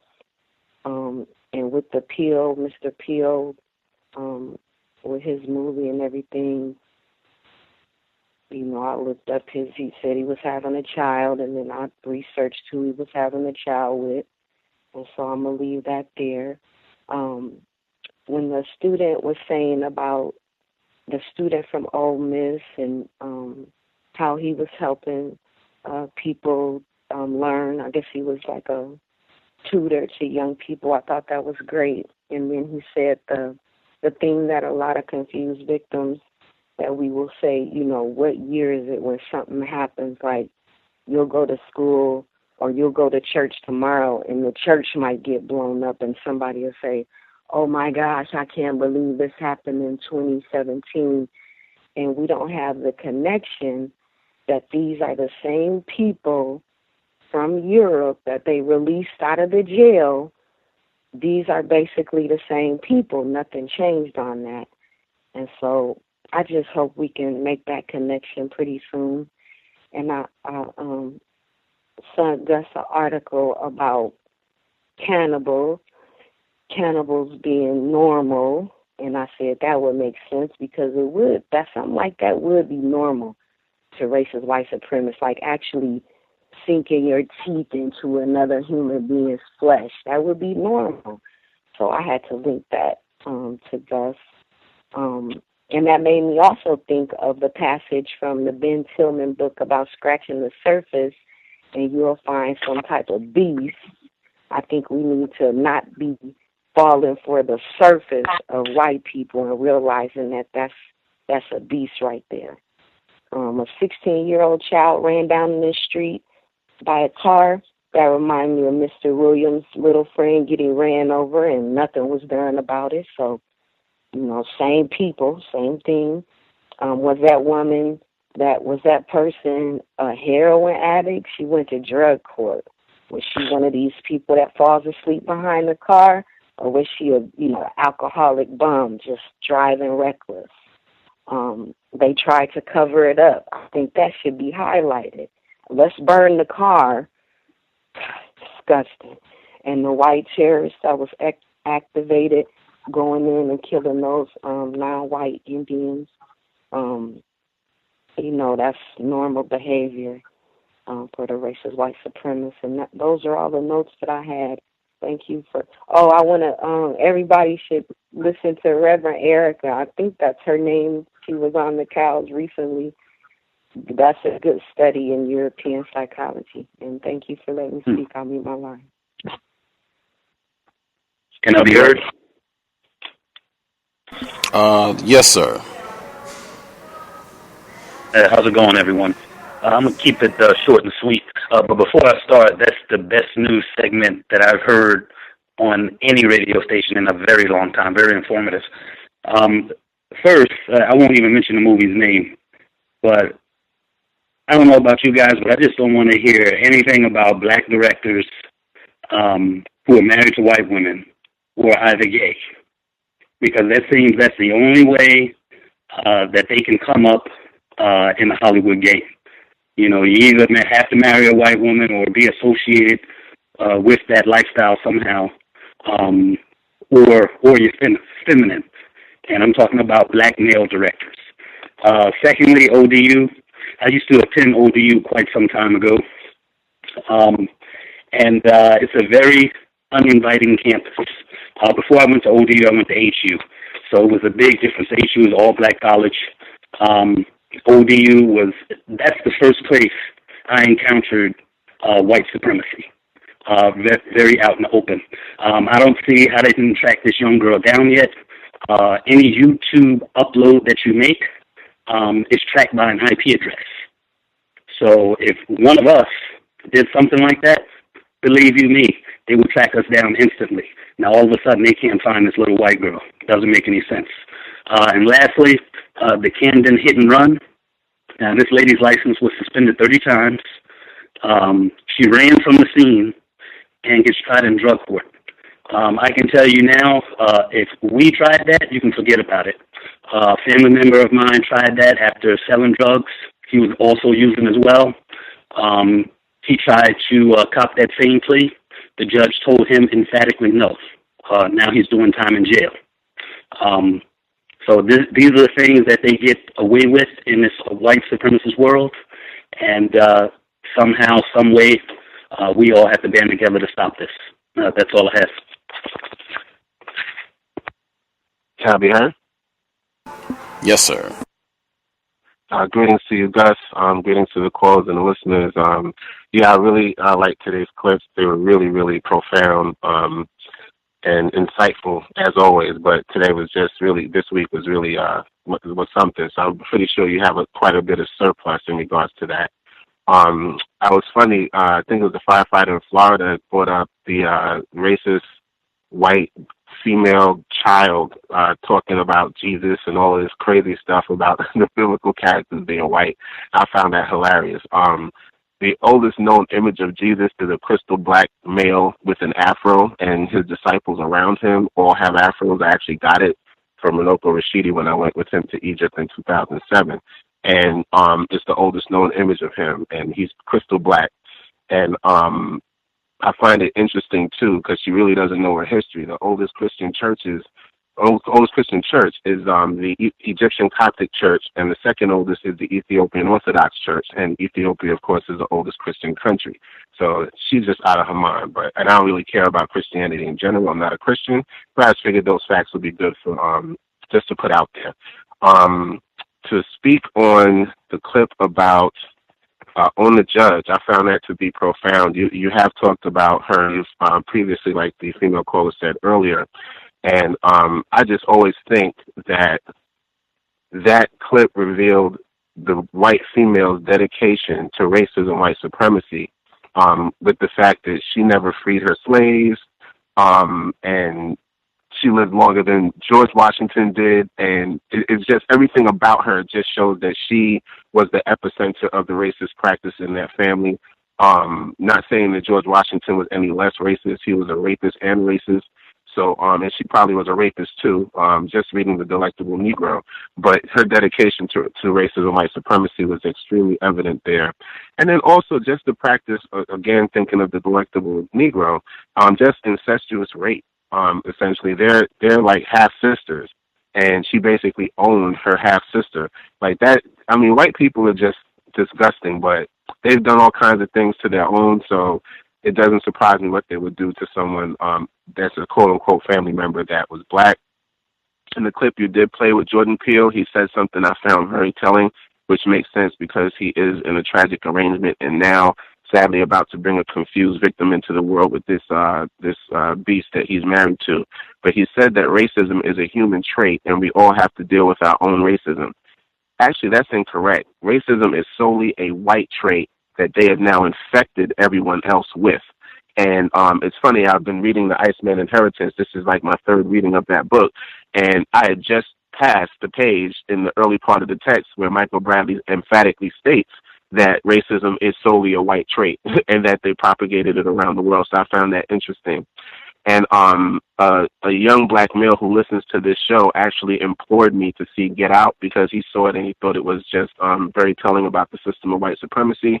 I don't go to the movies. I don't pay people to show me my abuse on film, so I will not be going to see it. But if I can, find a link to it for free or something like that online, I'll watch it or wait till it comes out, later on and get it for free by some means.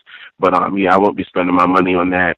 And essentially, I just think it's going to be more confusion and just violence against black people as usual. I'm not putting myself through that nonsense.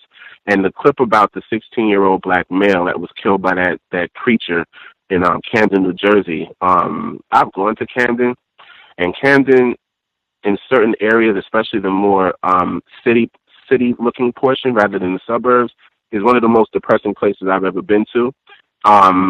It's just dismal, and it reminds me of almost like almost like the South Bronx from the 60s after they burnt it down.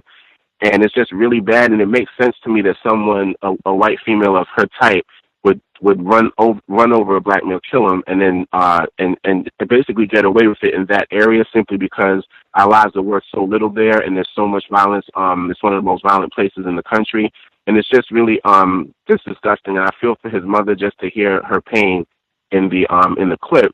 And it just brings, again, the fact that when we walk into these justice systems, this court system, we're walking in at a disadvantage because they actually said that she was begging them for justice. And I just thought, like, how do you beg your enemy for justice? You know, how do you walk into an arena where you have to beg your enemy to help you seek justice for your enemy killing your child? And it's like everything that we do, we walk in at a, racist white supremacist disadvantage where nothing tends to ever go in our favor, even when we've been wronged. And there's just a lot that needs to be done to change the system so things like that don't have to happen. And God forbid when one of them do hurt or kill us that we have some recourse. So we have to do something. Thank you. And I'll mute my line. Can I be heard? Yes, sir. Awesome. This is Ken Steele, and I am here in Orange County tonight. And I just wanted to report on, again, the 8th area of activity. There's just been a lot of developments in the last week alone. This is Area 8 is not on the compensatory call-in. People get out of control with that one. Oh, my apologies. Can I just say, it wasn't, I guess, the 8th area of activity. I guess I didn't want to discuss it in a way that it's supposed to be, I don't know, arousing or any sort of attention-making. I just wanted to mention that there's an effort amongst white supremacists to normalize pedophilia, and I think that in the last week, that effort has made a significant, progress. I think that because of the events that have taken place this week, a number of suspected white supremacists are coming out and revealing that they have sympathetic views towards people who have, attraction towards people who are not of consenting age to engage in the 8th area. And I just wanted to say that there is a concept that I believe that they are going to begin to try to normalize or mainstream, which is pedophobic. Honestly, they are trying to drum up a lot of sympathy for suspected white supremacists who have engaged in, who have been victimized by pedophilia and thereby go on to practice it themselves. So beware of this effort to normalize this this concept and to spread the idea that pedophilia is just an orientation or it's just some sort of trait that can't be avoided, that people are essentially born with. And I don't know. That's just something that I've noticed that happened this week, and that many people have not taken time to, counteract. I just see that there's one side of this discussion being presented in the mainstream media even, and that is the sympathetic view that, yes, you can have sympathy for those people who practice pedophilia or who promote pedophilia. And that's just something that I've noticed, and that's in the 8th area, and I didn't want to derail the conversation with that. But I will also make mention that to victims of racism, as somebody who frequents establishments after normal business hours primarily for business and primarily for the purposes of practicing comedy, I just want to say that the nightlife in every American city has become tremendously more dangerous ever since about a month ago, since the inauguration of Donald Trump. I think that it's no secret amongst listeners of this program that suspected racists and alcohol do not mix. And in this current environment of heightened and increased violent expressions of white supremacy, they have begun to kill non-white people who are at these bars for no reason other than to, I suspect, perform blood sacrifices of non-white people. So I just want to say that it should be I suggest that that victims of racism should adopt the code that to stay away from after-hours gatherings at night, especially those that include the consumption of alcohol, because your safety and your life is at risk. Just tonight, there was an incident that took place in Baton Rouge during a pre-Mardi Gras celebration, whereby dozens of attendees were struck by a pickup truck driven by someone who police have indicated is being charged with DUI. And they are not releasing the name of or the image of the person that they have in custody connected to this incident. I suspect that the person who is responsible for this incident taking place is a suspected white supremacist just because of the behavior of the police associated with this activity. And also, lastly, I'll say that I've had an incident that in my own life where I was threatened with my life, and I reviewed the laws of the state that I'm in California, and I reviewed the laws in the state where the threat was issued in Illinois, and in both jurisdictions, the threat that was issued to me met the criteria of a criminal act, and the police officers that responded to my call to authorities, they indicated to me that it did not, and their reasoning ran counter to the law as written. And I just make mention to this because I want victims of racism to understand that while it is important to document every single act of racism that happens or any sort of criminal activity that happens against you, you may not be assisted by police officers in rectifying the situation. However, you can go to private means to do this, and getting that on record is very, very important. Thank you so much. I will mute my line at this point. Appreciate that. Yes, ma'am, Emmy. I do apologize. I always hate when I cut you off when you're about. Were you about to say something, Gus? No, ma'am. Okay. Thank you for the clips. I enjoyed as much as I can enjoy. I feel slightly more caught up, so I do appreciate that. I wanted to talk about a few things. I'm on the plantation, so I'm going to have to try to talk a little quickly. So one of the things about the psychology when the male, black male, victim of racism is up for the death penalty, and they presented a psychologist who said that black people are predisposed to being violent, or they're going to be more violent if he's going to commit another violent act if you let him out. One of the things that they've been doing for a very long time is gathering or trying to gather genetic evidence to develop a correlation between race and predispositions towards aggression or violence or anything like that.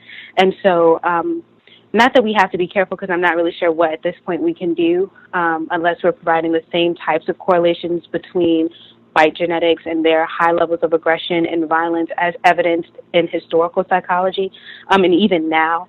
But those things are underway. So what I feel like I witnessed in this clip was a speculative opinion and stereotype, racist stereotype, but what psychology is definitely making strident steps to solidifying as a science and a genetic reality for Black people. And then the conversation, once that becomes indoctrinated in people's minds, we're already dehumanized. And once it becomes like, look, this is just what Black people are.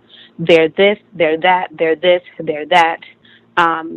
The conversations that were being had in private will be had in public. What are we going to do about these Black people?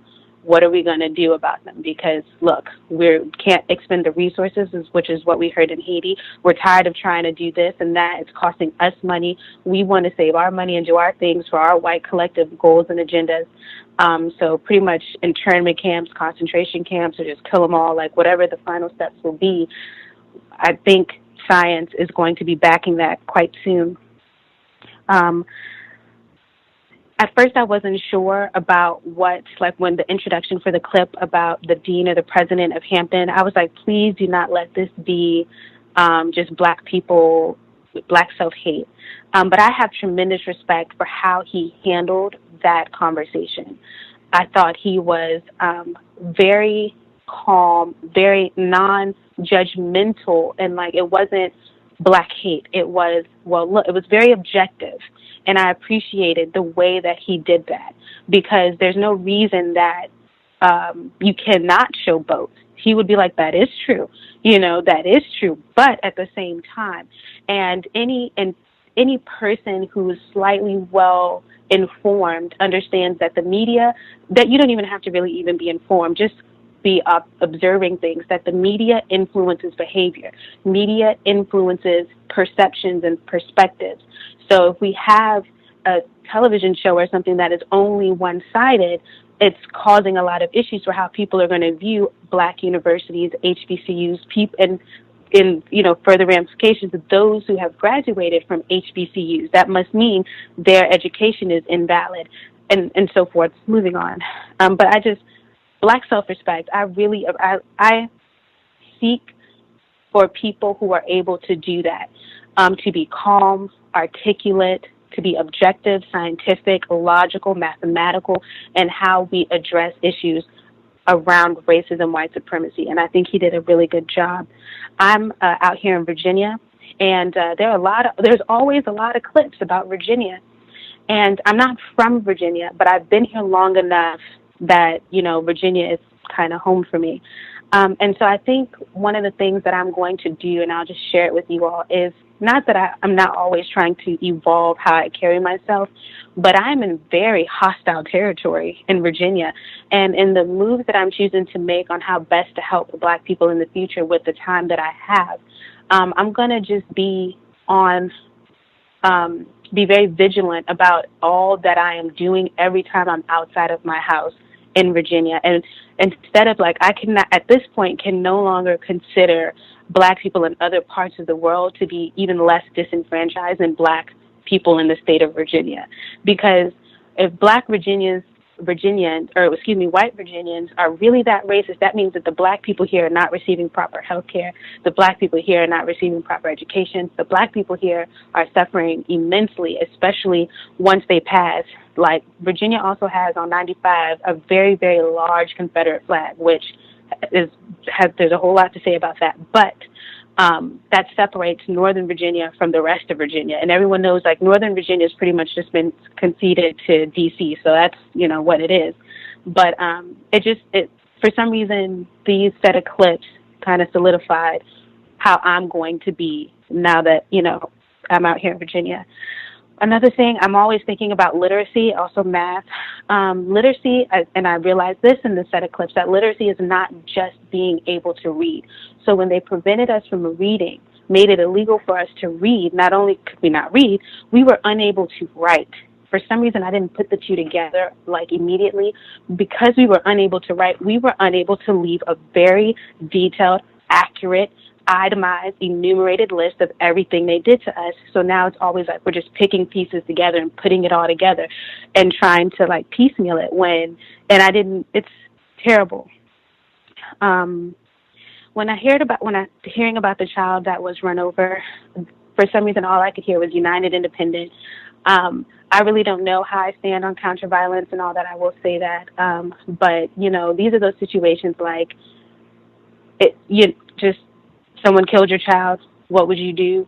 And then I know Mr. Lee Fuller Jr. says then you would take your own life, and the whole thing. Like, white people know that they can do whatever they want. There is no justice because white people know they can do whatever they want, and begging for justice is never going to get us justice. So I think we're at an impasse. I appreciated the Mississippi segment, but primarily because it gave me that quote. I never put it together. I know I'm black, but it's only recently that I'm realizing that my being black, being a so-called Negro and nigger, means that I'm not human. So in history, when I view this, I was like, I'm a man, I'm a woman, all this kind of stuff. But like, I don't know, I'm human. Have I talked to my 5 minutes? If so, if there's time later, I will. But thank you. I appreciate it. For sure. Other folks that we have not heard from, have commentary that they wanted to share.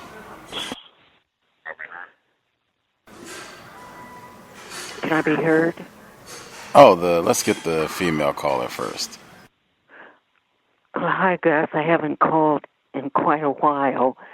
I'm calling from Ohio.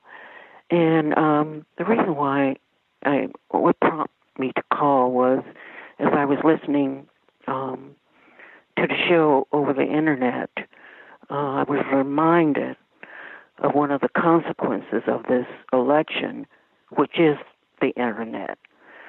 And I don't know if your listeners are aware that Trump has put in this guy named Ajit Pai, who does not believe in net neutrality. And, we've had this fight for about 10 years for the internet to remain free and neutral. Well, about 2 years ago, it came up again, the subject came up again, and it looked like, Obama was going to, do away with net neutrality. But the FCC was hit with so many complaints. It was something like 4 million complaints until they backed off, and Obama basically said that the internet was a utility. But now, with this Pi guy, he doesn't believe in net neutrality. So if the internet is no longer neutral, and these big telecoms are pushing this because they will profit even more. Now, right now, the internet, we have in America one of the worst service of all of the industrialized nations. Our service here is low, and it costs more money. But that isn't even enough. They want to come in, these big telecoms. If they take over the internet, what they will do is set up gates, and the content that they produce, you will be able to get to easy. Websites and so forth that they don't like, they can slow down the traffic and ultimately destroy your website. They could put in like, there'll be a fee to use YouTube or a fee to go here. It'll essentially turn into cable TV, and they ruin cable TV. You pay a lot of money, and you get really bad service. And you pay more money for premium service, and even that isn't any good. Well, they want to do that to the internet. So you want to keep, I just called in to say, to keep, to stay alert about what this guy is doing. There is a website called freepress.net, freepress.net, and they will, they're staying on top of it. They've been on it for about 10 years. And so you can give them your email address, and they will send you alerts whenever Pi is getting ready to do something. And he did something Friday. I haven't read what he did, but I just thought I'd call in, to let the cows know that the internet is in danger, and it's the last bastion of free speech, and we already have, 6 corporations that own, everything that 300 million people see, hear, and read, and the internet is just a little bit of what we have left, and we're about to lose that. So, and if I could just say one more thing, and I know I don't want to go over to 5 minutes, but someone called in, and it's been in the last couple of weeks, and talked about Beyonce. I want to recommend a book called Rhythm and Business by Norman Kelly.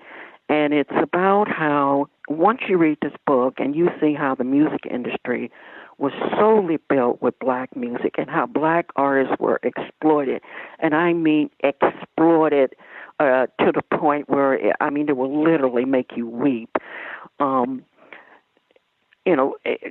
Back when they had the race records, like Paramount Records built their whole business off of race records. 9 out of 10 of the recording artists, black artists, never got a dime.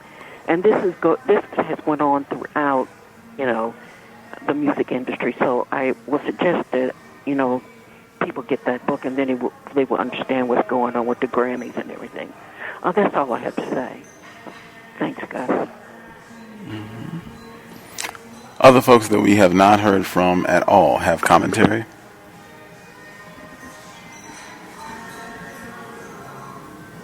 Can I be heard? Yes, sir. Good evening, Gus. Good evening to all the callers. Thomas in New York. Yeah, that book sounds very good. I'm gonna check that out. Sure.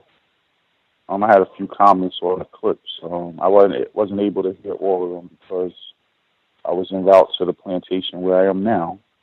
But I just wanted to say what I was able to catch. That clip about Sally Hemings. I don't know if anyone spoke about it because I wasn't able, to hear. But when he asked about the fact that she was a slave and he was her master, the lady giving the interview deflected by saying, well, there's so much we don't know. And then she went on talking about that they would have sister to his wife and all these other things, deflected from the fact that he was the master and she was a slave, so therefore she had no will or rights in that relationship, or in that rape relationship, I should say. And then they're spending $35 million to rebuild slave quarters and other to show things that slaves would have done. And to me that's just, it's just totally terrible, and it's a form that white people use to do history revisionism, because I'm sure they're not going to show the actual way things were. They're going to depict it very, very much like Candy's plantation, as opposed to something that was real. The clip about Haiti, I feel really bad for the Haitian people. It seems like all the deals and things needed to be done that white people needed to do, and they're ready to skip ship. I'm sorry, I shouldn't say that. They're ready to leave, and they're trying to figure out, how best to leave and keep their things secure, their interests secure, but keep Haiti, the poorest country in the world. And I just really feel bad for the Haitian people because all the help they got after the earthquake, they have nothing to show for it. And it just enriching a lot of the white people who went there. And a lot of good resources on that is if you study the Clinton Foundation's role in Haiti, a lot of those business people who profited and things will pop up. The other day I was home and I was getting dressed and ready to go to work, and my wife was into this television show, so I started watching. And it was the show that they were talking about. I don't know the name of it, but it was depicted at HBCU, and it was on BET. And I must say I was totally appalled watching the show. I just felt like, oh man, this they're just trashing the historically black colleges. They're not bringing, I mean, as much work as, you know, to say his name, but Bill Cosby did creating Hillman and depicting these HS, you know, historically black colleges as being beacons of institutions of higher learning and places that black people should be proud to go to. This show is totally depicting them completely like just a party culture, a lot of scandal and backstabbing, and I mean, it's just terrible. And I'm totally appalled to that show as well. And the last thing I wanted to say, well, I'll just keep it at that, and mute my line so I can get back to slavery on the plantation. I'll mute my line. Thank you.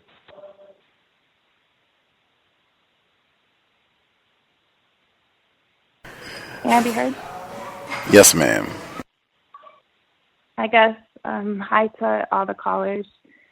I was a little hesitant about calling in, mainly because I'm learning so much. I actually went to Hampton University, and so I had to do my research about what the previous caller was calling about. And so that was very interesting to research. But I was really inspired to call because I just saw the movie Get Out, and I didn't hear the first half of the show. I just kind of got the chance to call in, and I thought that the movie was incredible. I thought it was, I just couldn't believe my eyes what I was watching. So I wasn't sure if you spoke about that at all. There's a lot of just fascinating things I even heard in the movie theater. And so I was just curious about whether or not that was discussed. Some people have mentioned it. We played a sound clip on it. I have a cap on the number of folks that are speaking on it, so you'll be the last one. I'm sorry? I said I have a cap on the number of comments that we're going to have on it so that we don't get bogged down in just talking about a movie or a TV program. That's the case every week, so you'll be the last person speaking on the film, so you should make sure, no pressure, but make sure you give us some really insightful commentary about what you saw. Well, I just encourage everyone to see it, but I mean, it was very,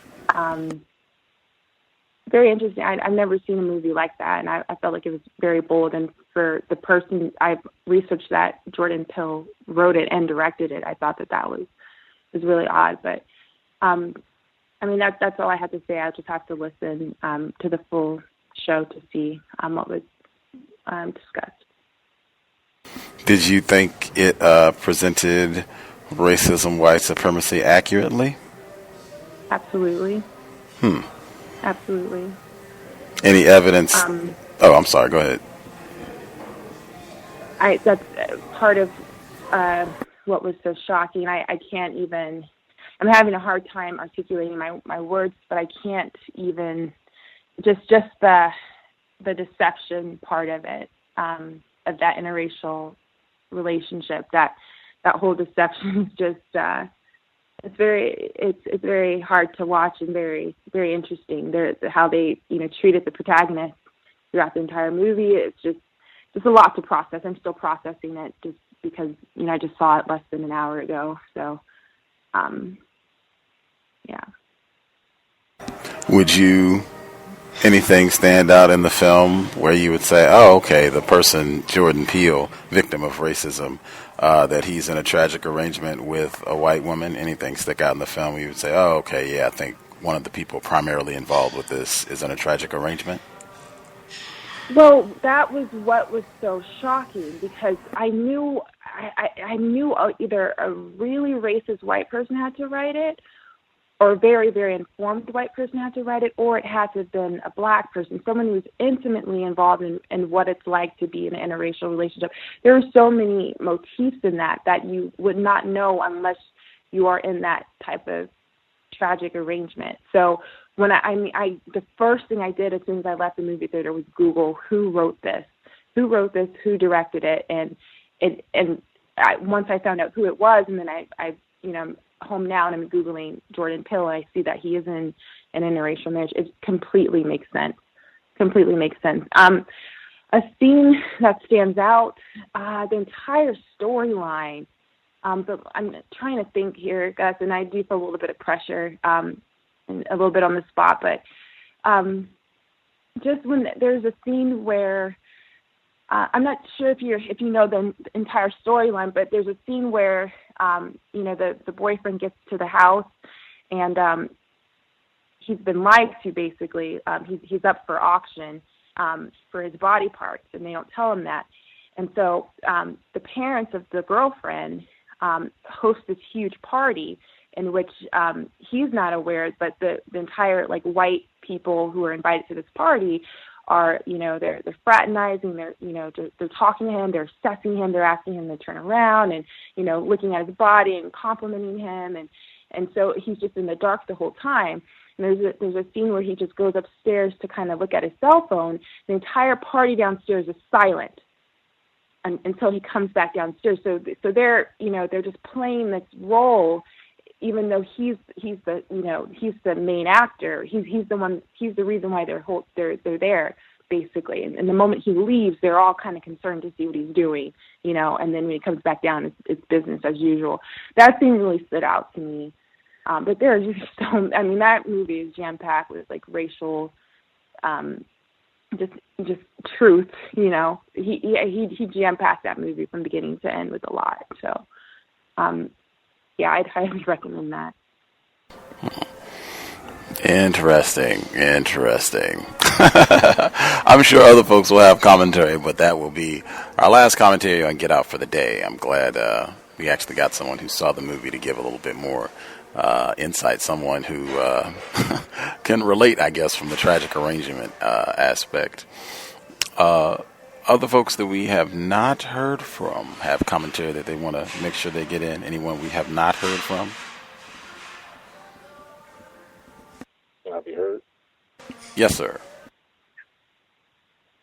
Thank you very much, sir. Greetings to Gus, the host, the listeners and callers.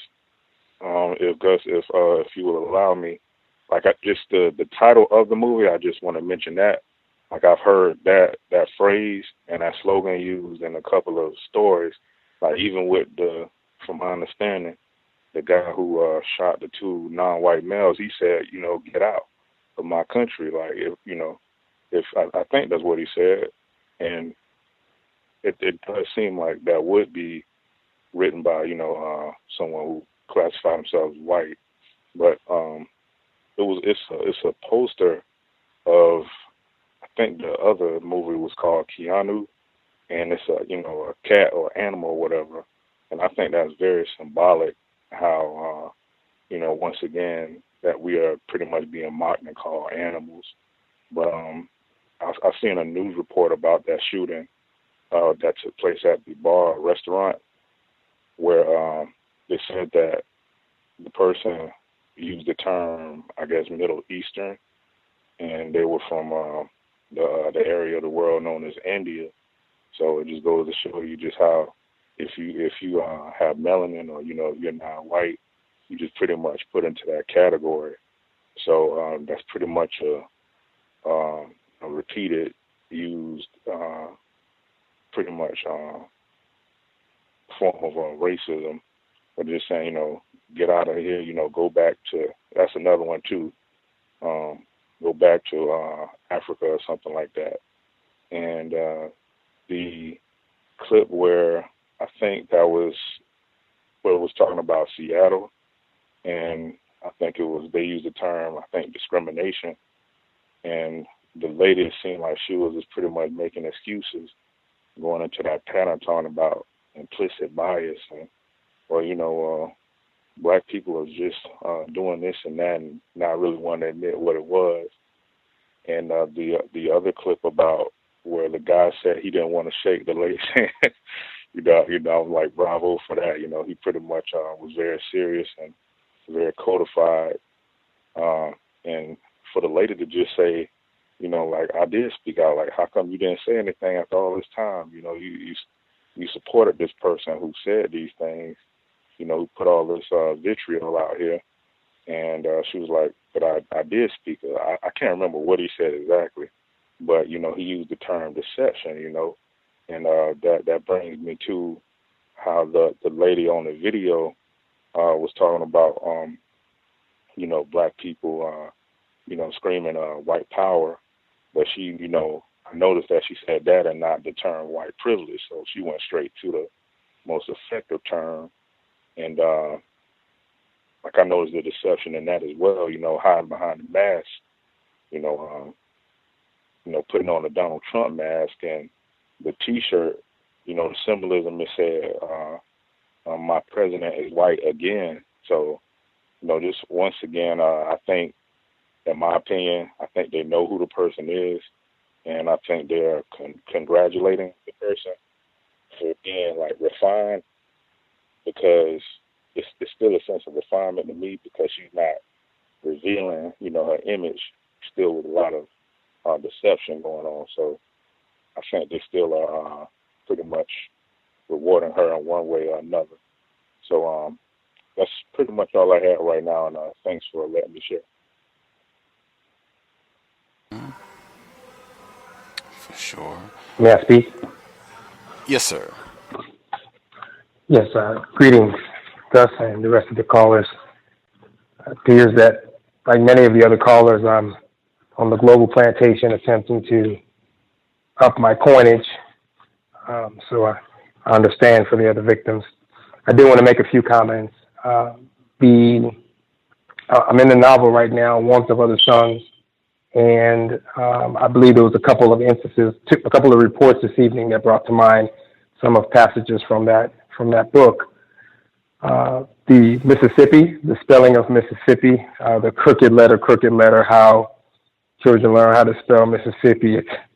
It's amazing how the African mind works.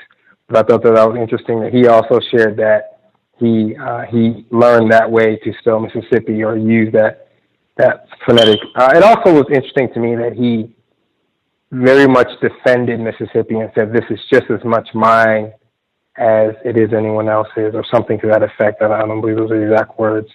And something that I've noticed, that black people, non-white people rather, are in the habit of defending, believing that we own something, but it's more than apparent we don't own any piece of land to say that it's ours. Another instance that reminded me of a passage from the book was the random shooting. I believe it was Ida Mae in the novel, who said that there was a white man who'd come through drunk and would randomly shoot his gun. And having lived over 20 years in Texas, I know how propense white people are to pull their guns out and to let you know that they do own bullets. The shooting that occurred in Olathe was about 20 miles from where I live, and was kind of a shock to many people in the community. But white people have always had the opportunity to kill with impunity. Again, highlighting, I believe it was highlighted earlier, drinking with white people is literally playing with your life. This is from someone who previously spent a lot of time doing that, and highlighting how dangerous. The previous call, I believe, touched on the Canadian official. And as a part of my counter-racist or attempted counter-racist studies, I've been trying to look for evidence that white people will stop practicing racism. And I believe all of the calls this evening showed from all of the white people, including the ones reporting, that they are dedicated to supporting the system of white supremacy. This white official and another official who was defending the actions, saying that, what they do in their personal time, or to that effect, giving that this non-white male was reporting, really showing how they all defend each other, including a judge who gave that light sentence to the woman who struck the child. And as far as not shaking hands, I believe it was mentioned on a previous episode of The Cows how someone did not respond well, or someone was upset regarding not getting a hug. I have rejected contact, hugs, handshakes with white people, and it has always presented, and it's always brought out the worst in white people when black people refuse physical contact. It happened recently in my own home with a woman who had come to our home. So I have noticed that. I believe it's going to be added to my personal code, and I recommend that to all non-white people to refuse physical contact at all times with white people for non-white. And I'd like to make a compensatory request. I believe there was a call a few weeks ago regarding a baby shower, and there was a non-white male who spoke about doulas. But I'd like to make a request to anyone who can provide information regarding doulas or black midwives, non-white. I'm looking for black midwives or doulas in this part of the world, regardless of what state they're in. If anyone has information that they could send to the host, if the host would be as gracious to pass that information, I'm looking for a black or non-white midwife. I'm in the state of Missouri, Kansas City, Missouri, but I'll be willing to work with someone around this part of the world, and I'll take my call offline. Thank you. International Center for Traditional Childbearing, they have great resources. Shafia Monroe is the founder. She recently stepped down, but they are still in operation. And the website, International Center for Traditional Childbearing, they have great information. They have email, phone number, where I'm sure you could give them a ring and see if they have information for resources in your area or someone else that you could talk to that might be able to assist. But that's definitely one. I think some of our listeners might even have resources in that vein. Other folks, anyone that we have not heard from, anybody that has a hand up that we have not heard from at all.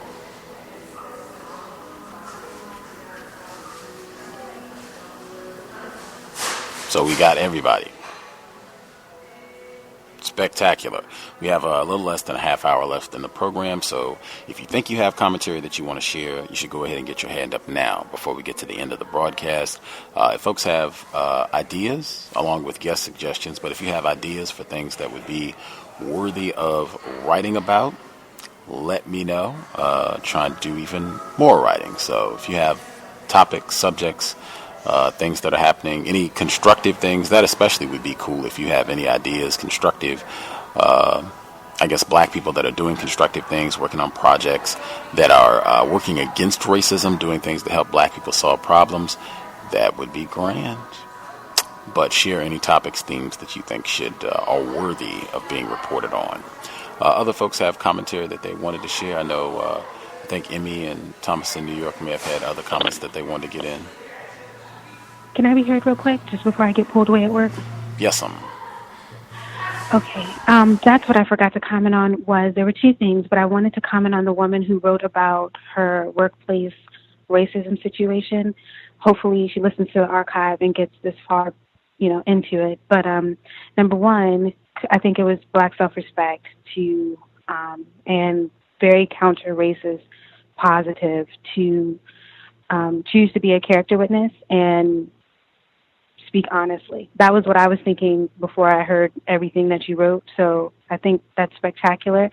The second thing, although I agree with both sides of what Gus said, like you could totally leave it as is, but I also kind of see a little bit of benefit if you were to make it a little bit more fact-based, only because I think they would be more inclined, whoever it is that's going to read this, to not chalk this up to some kind of emotional thing between you two. Although that might be acceptable, I know very, very little. I know nothing about law and how all of it works.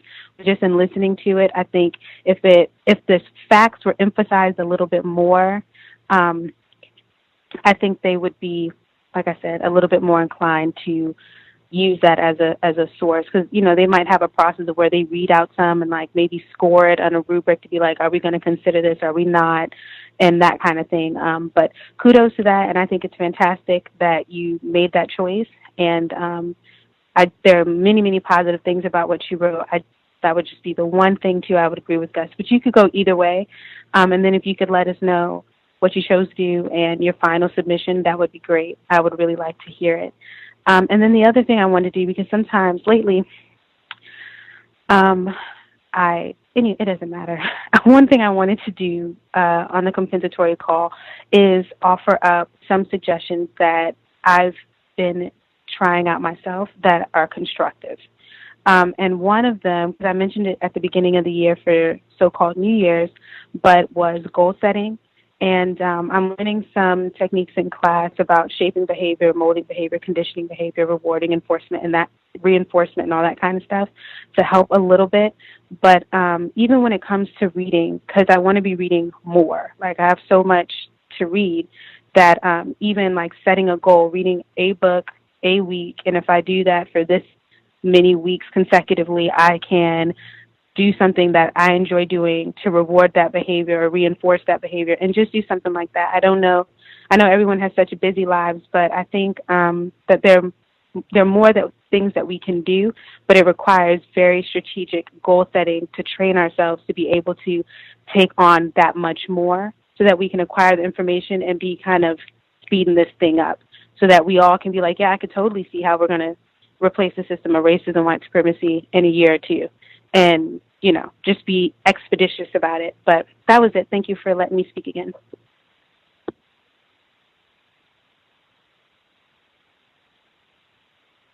Can I be heard? Yes, sir. Yes, good evening, Dan Thomas. Yeah, I wanted to say the guys just spoke on it. I was able to hear the clip on the gentleman speaking about Mississippi. And I kind of felt the same way when he was had so much pride and proudness and talking about Mississippi. And I felt like you know, like I try my hardest never to talk good about the United States. So it was just like made me cringe because the history of Mississippi alone is just atrocious. It's like, you know, it's like me trying to defend the United States history. The clip about the lady who, I remember you played that clip a long time ago. Well, I should say a little while ago. I think it was York County. She called the parent a nigger. And just to see how long it took them. I mean, this was a blatant, caught on tape in front of people calling someone a nigger. And it still took months to get this person to resign from that spot. And I'm sure they didn't touch on in that clip. I wish they would have. Spoke about what type of compensation package she was given as she stepped away. The last thing I wanted to add was the guy just spoke about shaking a hand. And it was funny because I was been watching some of the political theater. And I watched them in the White House. And Trump walked around and shook everyone's hand. And it just, you know, put everything back into the perspective that these are all a bunch of Freemasons.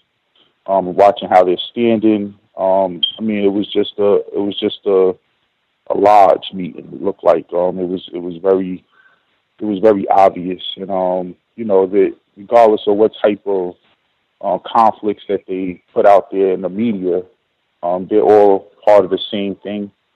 So just be very careful in watching that. Also, I've been quite impressed with the job that the new president has been doing. Every day it puts a smile on my face. Last thing I wanted to say, Gus, is the lady kind of spoke on it. One of the things I would love to see someone with your knowledge or understanding of the system write about is how Black people are being manipulated inside of the industries, like in particular the music. You don't know how many Black people I meet on a day-to-day basis. When you ask them what they do, they are some type of musician, and trying to get a deal, and just how that whole thing plays out. I think it shows how a lot of things play out within the system. How, you know, put in a position to take less and give more, and how you can, you know, have someone shaking your hand one day and taking all your money the next. I just think that's a very good thing to write about, because a lot of these young kids, in particular, young adults who want to be musicians, they have no idea just how racist that system is. And I'll mute my line. Thank you. Can I be heard again? Yes, sir. Is it just me, or nobody else heard of the movie United Kingdom? I saw a clip on it. Okay. I haven't heard anything. Yeah, as I mentioned. Okay, I was just wondering because nobody else. I've heard of the movie Get Off, but I never saw a clip of it. But I've seen constantly this clip on United Kingdom. The male actor, black male, has been getting quite a bit of work over the past three or 4 years. He is actually, I believe, from Africa.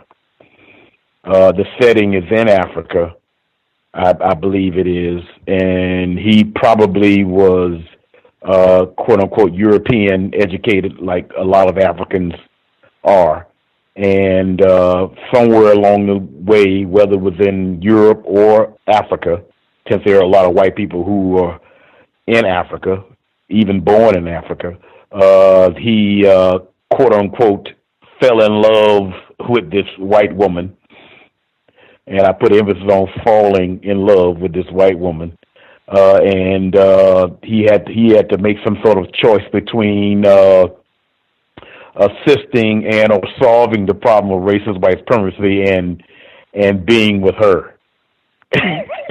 So I mean, it gets even worse from there. I mean, it's enough for me to get kind of nauseated as it is, but it gets even worse from there as far as that's concerned. And as I mentioned before, just another propagandized article that basically is telling primarily non-white people, primarily non-white black people, that look, if we just have sex with one another and or become emotionally you niggers anyway, become emotionally dependent upon us, then the problem of racism white supremacy would improve and or be solved. You know, that's basically what those type of movies are basically about.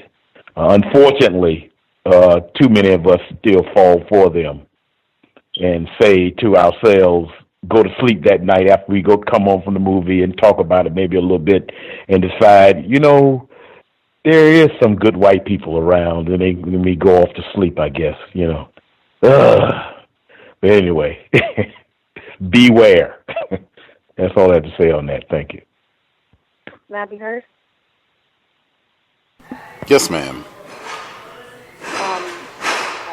I just wanted to comment on the email that you read from the black female. I definitely, at first when you were reading the email, I felt like, or the first email, not the update, I felt like, okay, well, maybe she shouldn't have did the character witness, but then, you know, as you were speaking and like actually, and also as she came to a conclusion by herself, thinking that she should go ahead and tell the truth about the racist. I don't know if you would still consider her a suspect or not. I did start to kind of understand her reasoning.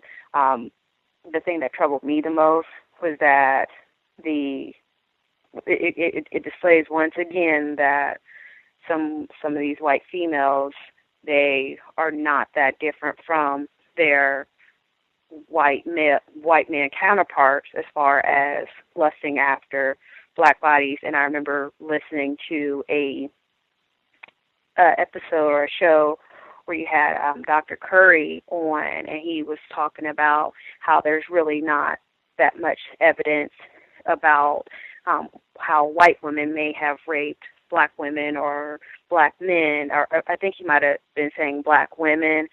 It was just, he was kind of speculating about it, but I feel like we do have these subtle examples of how these white women are somehow lusting after black women, and I know that that's definitely something that is definitely personal and troubling to me.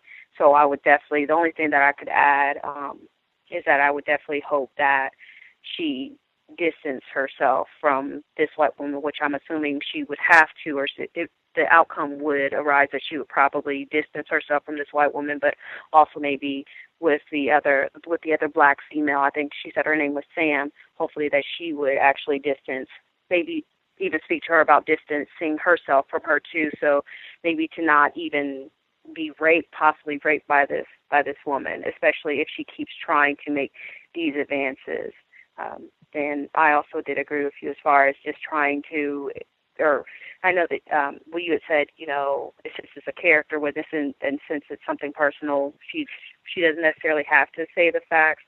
But I know that I kind of feel like maybe if she were to maybe make it concise, that might actually keep the potential racist white supremacists, whoever she's explaining it to, might keep their attention a little bit longer instead of going through, well, this is what I was wearing, this is what she was wearing, if it's not so pertinent to the story. Just referencing the situation with the box, it was a little bit hard to follow. I could be in error. I'm not saying that I'm not. That's all I had. Thank you for allowing me to share. Can I be heard? Yes, sir. Yes, thanks for the opportunity to speak again, Gus. I was going to suggest to the person who was going to give the testimony or deposition on the character of this white female. I would just say best thing is to be as non-emotional as far as like giving any sort of adjectives that will indicate that she has an opinion. Just be straight factual. I think this person has put so much of who she is as a racist out there for you to be able to speak to that it'll all speak for itself, because I think once you add any sort of opinion to it, then it'll kind of take away from it, and it can also potentially backfire in regards to her response to you. Whereas if you're just more descriptive and objective, but not necessarily emotional, I think that'll help as well. And Gus, I thought of a topic that you can write on. I think I've heard you speak about this quite eloquently in the past, and I think it's something if you were to write about would be pretty profound. And that would be just how the system shifts our consciousness as victims to blame other victims rather than focusing on the problem. I think that you've done quite a great job over the years of articulating that and how it works. And I think that there's enough examples out there that would be able to help a lot of people who are trying to have a greater understanding of the system and how it creates that sort of mind control where we operate very emotionally towards each other. But like Neely Fuller says, we're all on the same slave ship, essentially, but we're all fighting amongst ourselves and not in the hull of the ship. So, excuse me, that was a metaphor. I do apologize. But just, for us to be in the same situation and attacking one another when we're all being victimized by the same people at the same time. Thank you very much, and I'll mute my line. Appreciate that, Roz. Yes, the caller 9440. We can hear you, sir. Good evening, Gus, and everybody listening in. I appreciate the last caller for making that reminder.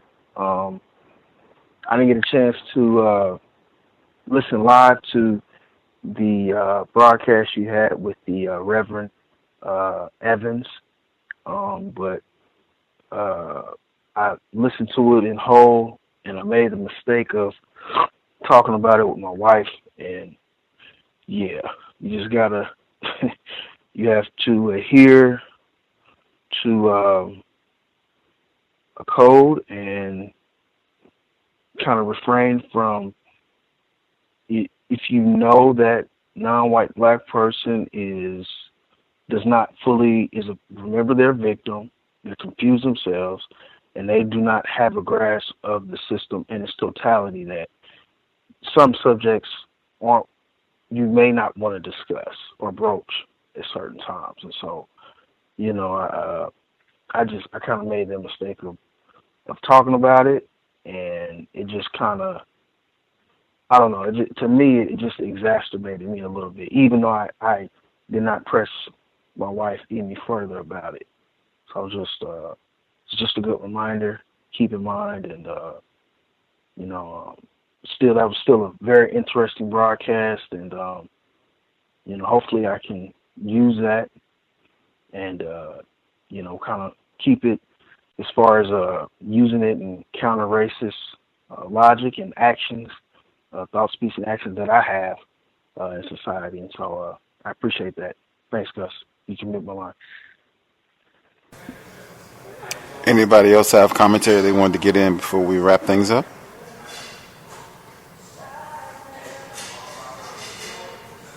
I was going to say while I'm checking the commentary, I heard you, Thomas, in New York, just like the portion, the paragraph early on, this is for the female who wrote in about being the character witness, like where you explain that these microaggressions I prefer to ignore but take note of it. I fake ignorance or feign laughter. I mean, in my opinion, that's the sort of thing I would, edit out because they're not really interested in, I don't think, they're not really interested in how you personally processed each and every event and how you, what your scheme was for how you were going to deal with her. Those are the type of things that I would take out. That's interesting. That's what I mean when I said at first it kind of read like something for a counter-racist audience, not really a deposition. Like I would, if anything, I would just try and edit it down so you can really just focus right on examples you think that best illustrate her character. And then if you want to have like a paragraph or so where you kind of assess things at the end so that they have your synopsis of her character as a concluding remark. But, it's kind of up to you and how you want to present things. Thomas in New York? I didn't have a comment, but I had a question for the non-white female who's in a tragic arrangement. Caller, ma'am, are you still with us? You were speaking about Get Out. I don't know if she gave her name out before. Are you still with us, ma'am? Yes, I am. Right on. My question is, being someone who's more aware of the system of racism, white supremacy, and knowing that you are in an interracial relationship now, do you think that you can be an effective counter-racist being in that relationship? That's a great question, and that's something that I'm constantly asking myself. I do consider myself a Christian, which has kind of given me a different context from which to view the world. But to answer your question, I do think that I can. I have seen changes in my husband, who I would identify, as a white supremacist when I was not aware of that when we got married. But from the time that we've been married until now, things he has shown me some of those characteristics. I believe, and I do feel strongly that I have enough personal self-respect and enough knowledge of my history in which he's changed quite a bit more. But I recognize the delicacy of my situation. If it was just a relationship, I would have been gone a long time ago. But because I am married, it's a lot more delicate. But yes, I do feel like I am. And this show has helped me tremendously, as well as the writings of Dr. Francis Cress Welsing, and decoding and understanding what exactly I'm doing and what I'm in.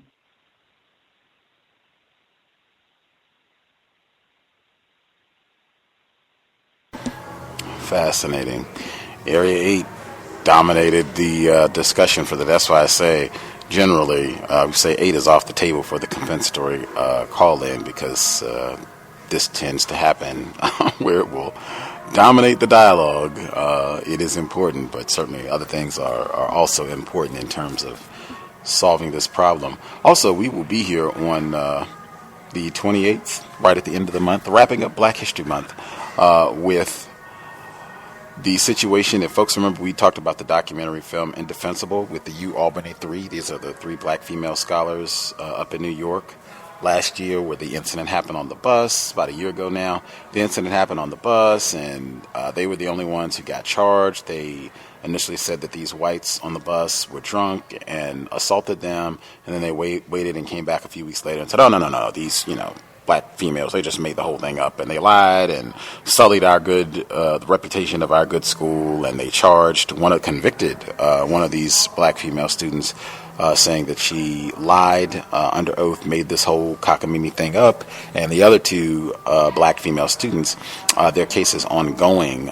Some of the folks who have been at the University of Albany who have been speaking on their behalf and supporting them.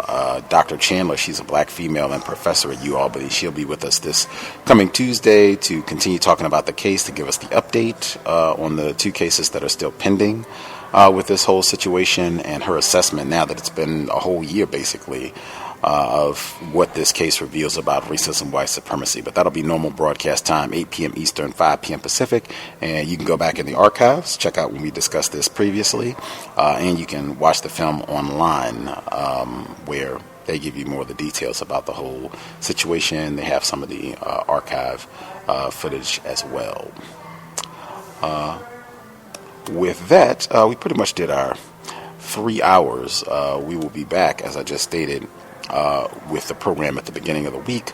We'll also have Workplace Racism, that's every Thursday. Delectable Negro coming up next Friday. I'm sure the other broadcasts, just check Black Talk Radio Network or the Facebook page, and you will get all of the updates for future broadcasts of the cows. You can certainly follow our Facebook page as well, and you'll see all of the updates for upcoming programs. If you have questions, guest suggestions, gripes, complaints, feel free to drop an email, untiljustice@gmail.com, untiljustice@gmail.com. And we can also, for people, if you are looking to get in contact with folks who happen to be in your part of the world, you can let me know. Just put that in the subject, like Texas contact, California contact, Canada contact. If you do that, we'll try and make sure we connect you with other folks in your part of the world who've emailed and said that they want to have contact and talk to some other folks about counter-racist ideas. With that, thanks again for tuning in. As I state consistently, sobriety would be best under conditions of white supremacy. It's already dangerous enough under the system. We do not want to add to that danger by not being in our correct mind, by being intoxicated. There's no evidence that tobacco, alcohol, cannabis, any other narcotics are going to help us to solve the problem. Dr. Welsing, Dr. Cambon, Mr. Fuller, they would recommend and encourage sobriety for victims of white supremacy. That said, Creator, we ask that you help us remain patient with other black people, victims of white supremacy. We ask that you help us remain patient with ourselves.